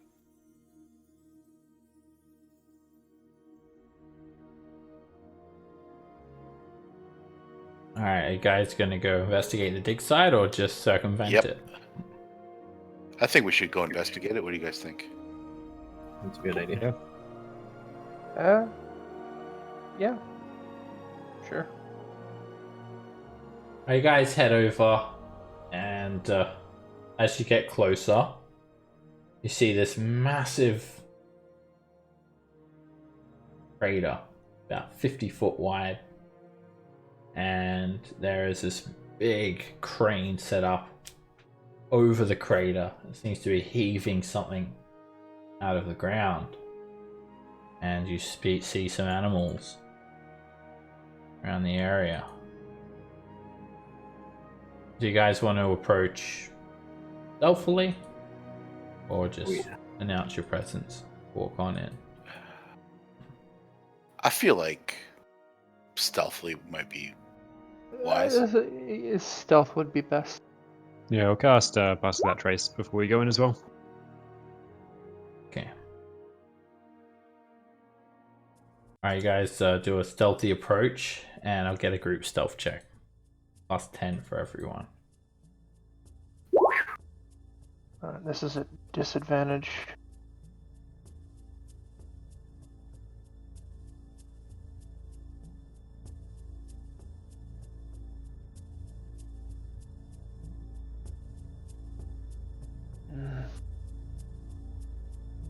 Okay, you guys are good. You use some rocks to sort of cover your approach. As you guys come in a bit closer, I'll have everyone make a perception check.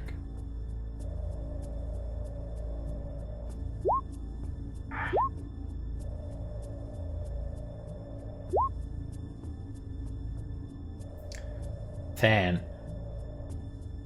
You carefully look upon the dig site, and you spot the creature whose footprints that you'd found. It looks like a dog, but his flesh sort of looks like a cooled magma, and there are rivets An of ice cream. there are rivets of fire, sort of glowing from within its gullet. You spot one, I see the ice salamanders. 2. You spot 2 hellhounds. They seem to be standing guard on either side of the dig site. There are massive craters, heaps of rock, all sorts of machinery, chains, and You also notice quite a lot of smoke rising up from the crater, and in the smoke, you notice some little mephits, these little imp-like creatures, swirling around.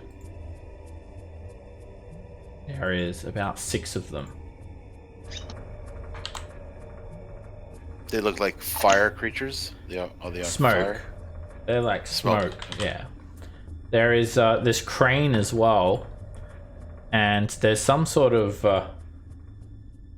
boiling fire powering the crane, and you see swirling around in these 2 compartments are fire elementals. There are 2 of them.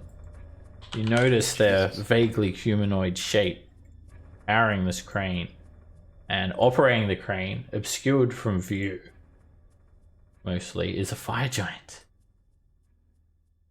You recognize him. It's the male fire giant. It's the other one. Oh, it's the dude with the sword. And he seems to, yes, seems to be heaving up some massive fragment out of the crater. Looks like another fragment from similar to the one they dug. Another fragment they found. They're digging for. We should get the fuck out of here. Kill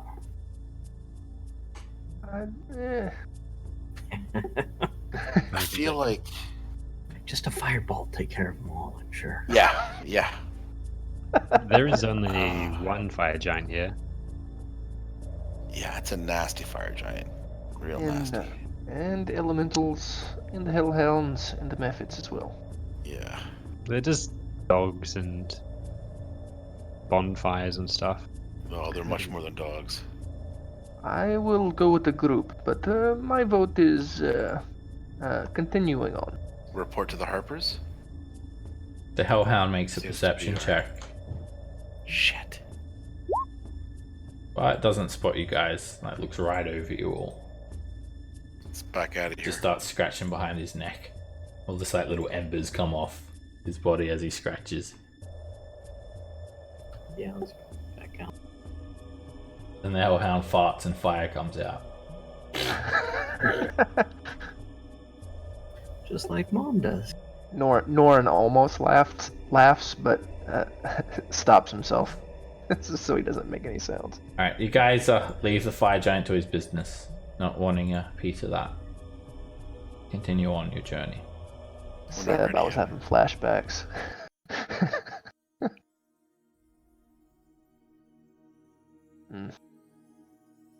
Alright, traveling to Settlestone.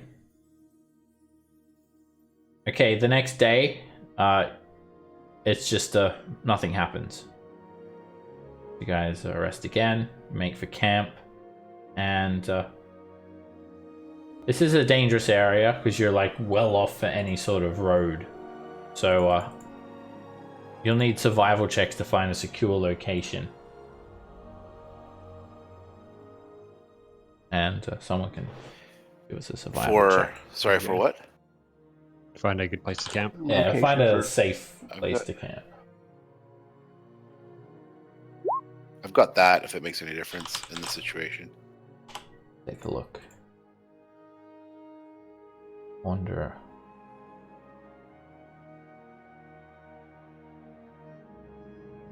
You can find the food and fresh water, so you don't have to like search for food. You can just forage off the land. But it won't help you try and get away from any dangers. All right, that's 22 is fine. All right, you find a covered location for you guys to camp out, where like any perceivable threats, and you're not going to encounter any perceivable threats. And the next morning, you guys get up, and you start traveling closer to Settlestone. Now, you guys get in quite close proximity to the location. You're about 5 miles away now. You're not sure what you're going to find there. Do you guys have any sort of plan? Any sort of idea of how you will approach? it might be best to have Heyu do aerial reconnaissance for us. Give us a general layout, maybe numbers. Yeah, we can do Well, that. I mean, it worked well when she was like way up in the air, or he.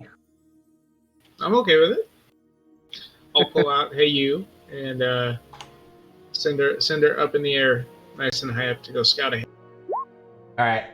Hayu flies up into the location, and it takes Hayu about an hour to get there from where you guys are. Just sort of camped out.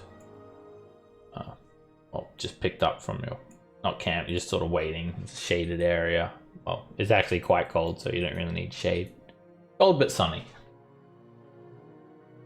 And you see just quite a lot of ruins around the area. Big piles of rubble and whatnot. Some like old settlement. And there's not really a whole lot of structure here. In fact, you can just see a couple of tents.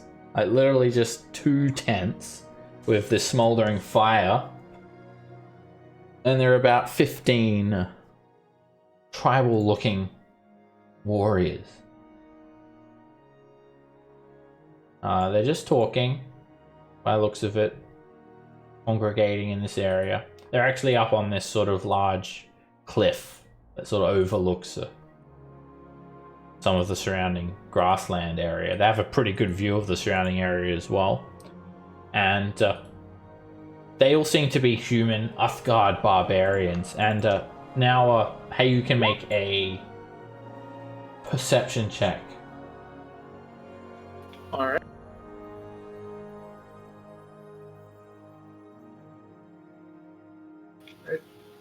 Oh, there it is. Had to find the thing.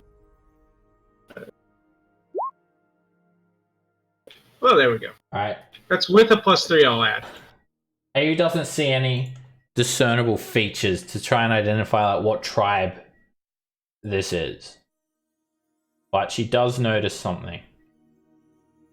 They're all human apart from 4 dwarves who are heavily armored.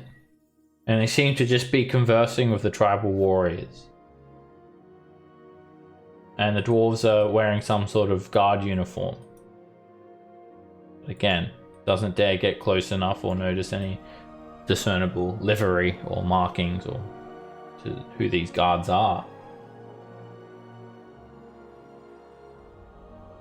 Alright, I'll come back and report everything.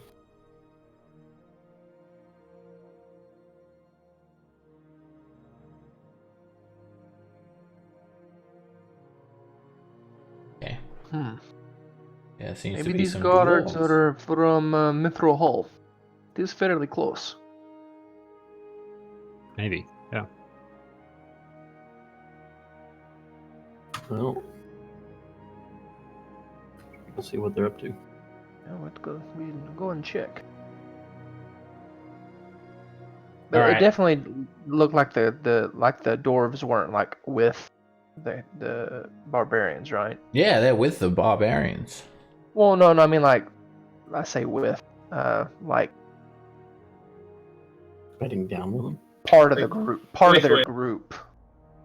Oh, they stood I guess out. is what- The tribal warriors they just wear like high animal hides. They have crude stone weapons and whatnot. But these dwarves like heavily armored and finely made, chainmail and whatnot. Okay. 4 dwarves. And see if you guys some like artwork of some scenes and whatnot as well. Here is like an example of the elk tribe of Uthgard barbarians. They have different tribes with different animals and whatnot.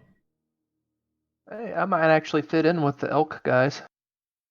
And Do here's my homework. example of some more barbarians, northerners. And you're getting pretty close to the spine of the world now. It's getting a lot colder, a lot more dwarves, everything is a lot more frozen. And anyway, alright, so you guys head on up. Now, the way that they have this camp set up, they're going to see you well before you can see them. They're like up on a very good vantage point. They've strategically chosen this location. So they're gonna know you guys are coming.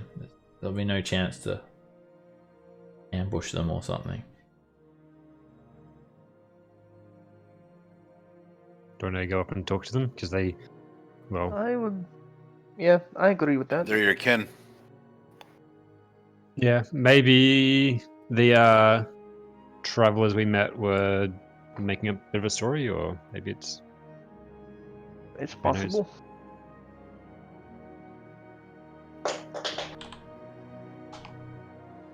Okay. You doesn't you seem to be guys as many of them. you guys head like up towards them, and a female shield dwarf. She comes and like meets you guys, and the actual camp itself is like a good 100 feet looming above you. She has red hair. She's dressed in chainmail. She has a shield. Mm-hmm. Greetings, friends. Can I help you with something? She says in a friendly manner. Greetings. We met some travelers the other day, and they said they had lost their goods to a group of barbarians in the area. Sort of following up on that. Can you you heard of describe them to me, friend? Did they have any notable markings or anything on them? You can Yeah, great. describe them. Like, they didn't have Yeah. any notable markings. And sort of. They all look the same except for one. You're like, have you ever seen the bandit captain token? Looks just like that.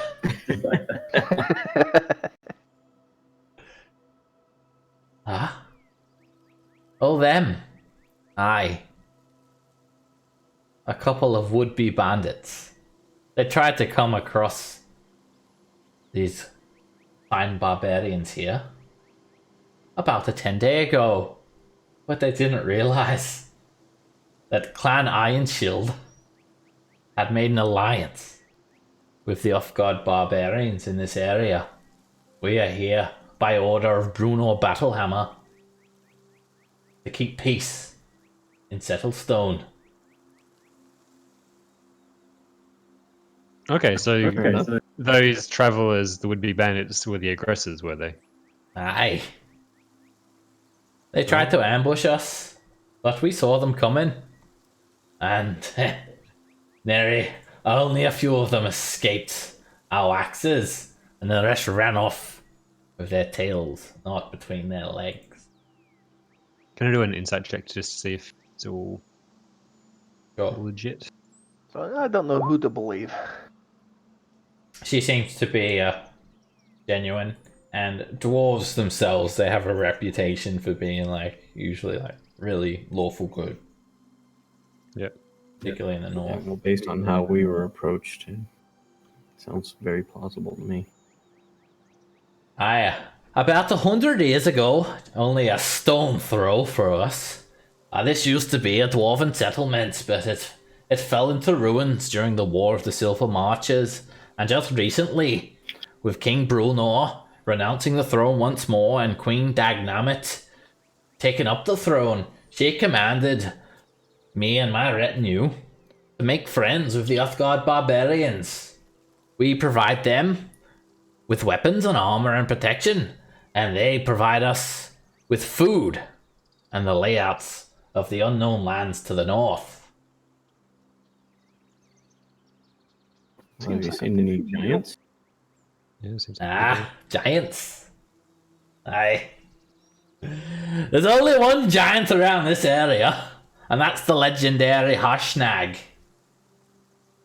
And he never give us some trouble. In fact, I can bet your pretty socks there that every dwarf and their flagon sleeps better at night knowing that Harshnag's house is around here somewhere.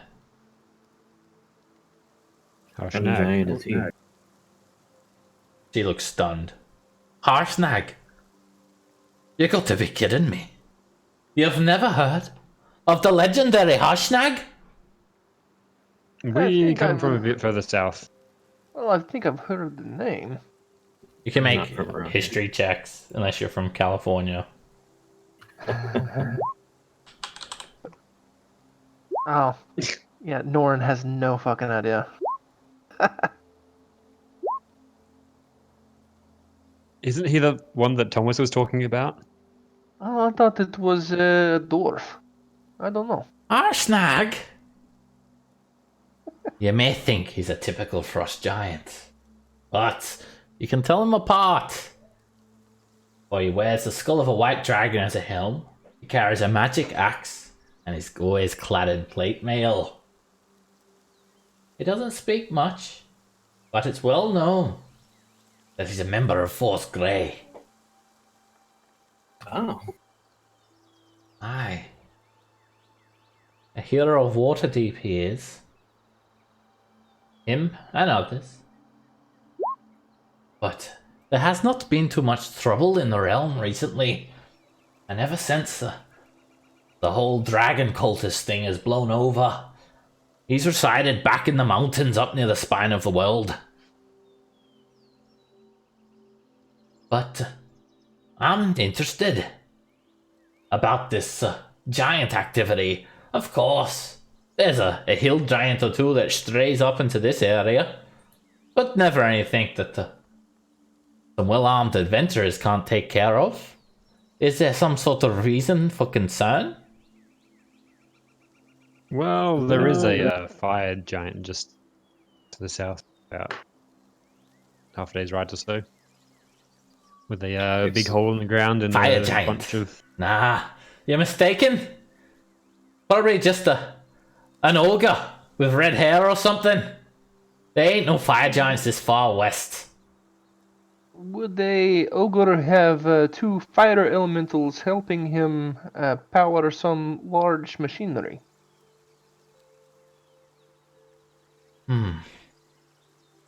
This is quite a tale you're telling me. If you want to come up to the camp, then come up then. Don't worry about the tribal warriors, they won't harm you. Come on then, if you've got a tale to tell, there's no use standing down here. Come up then. Alright. Thank you. Thank you. Alright, she takes you around this long trail, takes you about like 30 minutes, and then you come Jeez. back up onto this like overlooking cliff, where you see a number of Uthgard barbarians. They're a little bit weary of you all, and Germa Iron Shield, by the way. Oh, and don't go using any magic around these Uthgard barbarians. It's a bad omen for them. All right. Tom was just like, don't do anything at all. Oh, come on. Alright, guys, I need to refresh my mage armor, don't mind. head up on this camp, and Germa sort of is intrigued by your story. Now tell me, you seem quite adamant that you're convinced that there is a fire giant. Now, what was this fire giant doing? He was digging up an artifact out of a big crater. Similar to one that he attacked, what was it, Tribal, yeah. Tribor. attacked Tribor and dug up another one similar. I suspect he's up to something sinister. He slaughtered the whole town pretty much to get to it. I'd be a Except for bit slow what to we say. believe you if it were not for me brother here to corroborate the story. And can ye, brother? Do their words ring Certainly. true? It does. There was another fire giant with her at the time. Bunch of little magmen and such. We ran into the female fire giant earlier in the swamp, and well, she won't be causing any more trouble. This is concerning. Do you think there is some greater troubles with the giants then? Believe so. We've run into other giants mucking about. Something. Didn't they is say going that wrong there's with an the end ordering. month? Yeah, ordering. Ordering. I don't know too much about the Ordning and that, but I heard it's something that keeps them together. I'm very concerned. I must report this to my queen. Now, I wouldn't expect this of ye, but if there's someone who knows something about giants, it's a giant themselves. I need to get word to Harshnag. Problem is, he lives up near the valley of Kedron, past the Frost Hills, and up onto Fell Pass. It will be a dangerous journey, but someone needs to make it. The hero Harshnag must be informed. Do you have any spare cold weather clothing we might borrow for us? Aye! We didn't even inform the last people who told us to inform them. Gonna be on the way. Listen, This guy. I can, if you're going to make the journey, it's the least I could do. I could fit you with enough mead and hides to keep your belly warm at night. It's the least we could do if you're planning to make the journey up there. Mead sounds good.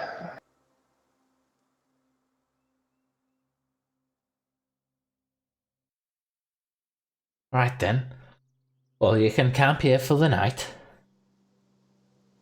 And I can draw you a little bit of a map. A mapsy do. I'll head off to Mithril and let the Queen know. And y'all head off and get Harshnag and see what he has to say. If he knows anything about this whole ordning and all that, it's him.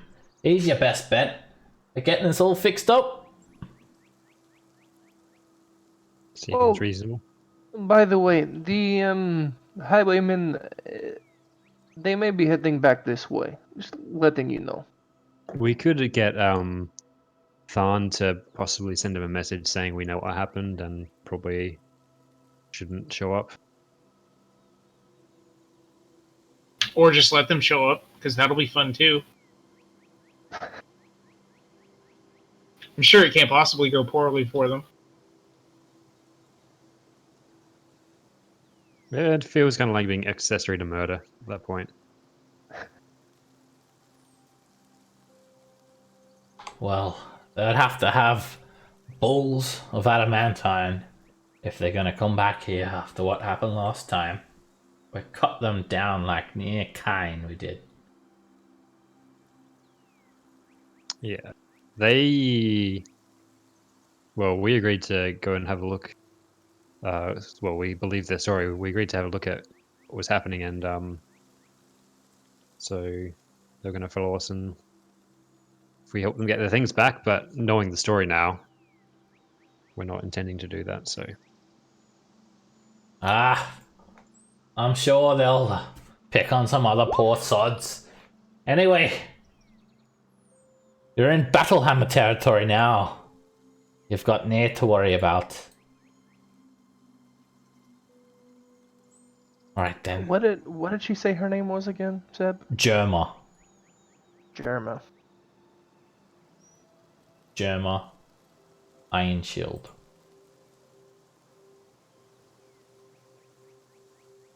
Not Gemma, she's not a gnome.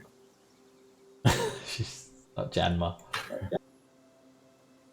I'll update your quest log. Getting sidetracked once again. The area that she described is up here. Jeez. Well, We really need to figure out a way to teleport. we could...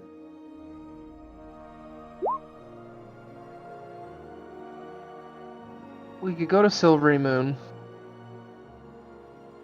We could go to Silvery Moon, meet with Zendra. And then possibly tell her to go and meet with the Harpers. And then go... I don't know, I guess we go to Everlyn. It's not too far out of the way. And then travel back up here to where Harshnag is. We could go through Yata and get a sword. as well. So just make another big circle. We should go down to Yeah, we could go to Goldenfields Golden. too. We never went to Goldenfield. Yartar up to Xanathar's Keep. This area is going to be very dangerous. Around the spine of the world, it's going to be very cold. The dwarves did say they'll fit you with warm weather clothing. The dwarves of the north are usually very friendly and welcoming. Mountains are my favorite terrain.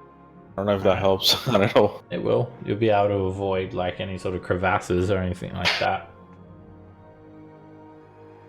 The only reason a big part of me wants to, or a part of me wants to go see the giant. They help us deal with this fire giant while he's here. At least have some insight, have some help to tell the Harpers about, since we can't really tell them what the Zents and the fire giants met about. Might even be helpful to inform them about this and us heading to this area. Yeah, that's true. This up here, I'm guessing is going to be pretty inhospitable towards horses. Yeah, the horses will probably die. You're not going to want to take them. Man. What if we make big horseshoes or snowshoes for him?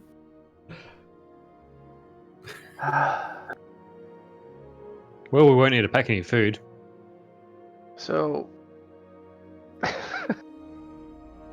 so back down to Silvery Moon, and then to Everlund, and then head back up to Harshnag. Is that the Yeah, plan, when the or- dwarves say like oh, just like, you know, stroll up to there and do it.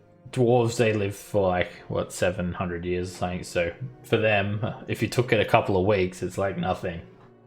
Like, if you took a month, then they'd maybe start to wonder like what happened, but yeah. Slow going. Very slow going. That's it. We got time for it all. Yeah, we can go down to Everlund, and if we make pretty good time, I guess we could go back to Yartar and. And then while you're Up at, to- when up to you're at Zion. Yartar, you may as well head down to Goldenfields. There we go. There we go. Yeah, we could just take the river down. Well, no, I mean, since we're gonna be up here for Harshnag, we'll just go north a little further, and we'll hit Goldenfields eventually. Wrap around. Yeah, you know, you might find something at Everlund. It has been rumored that harpers have teleportation networks. Oh That's man, gonna that'd be be useful if we do. fantastic. Goldenfield is basically beyond this line. All we have to do is get here. Alright, well, you guys head From my back. maps, it says the Endless Eye Sea. I don't know about that. Kind of feel like it's gonna be a bit of a ways. Will it be cherry? Alright. Not Final Endless. Fantasy. You just like, yeah, travel for like 3 minutes in an airship and then you just get back to the other side of the world. Alright, well, you guys can head back to Silvery Moon and tell the dwarves your plans. They're happy to, like, just know that you're going to make that journey because none of them are looking forward to that. And you guys seem a whole lot more interested in finding out what's happening with the giants than they do as well. So they're happy to just wait for you guys to, at your own pace, go and try and find this so-called Harshnag, see if he knows anything. And I'll see you guys next week.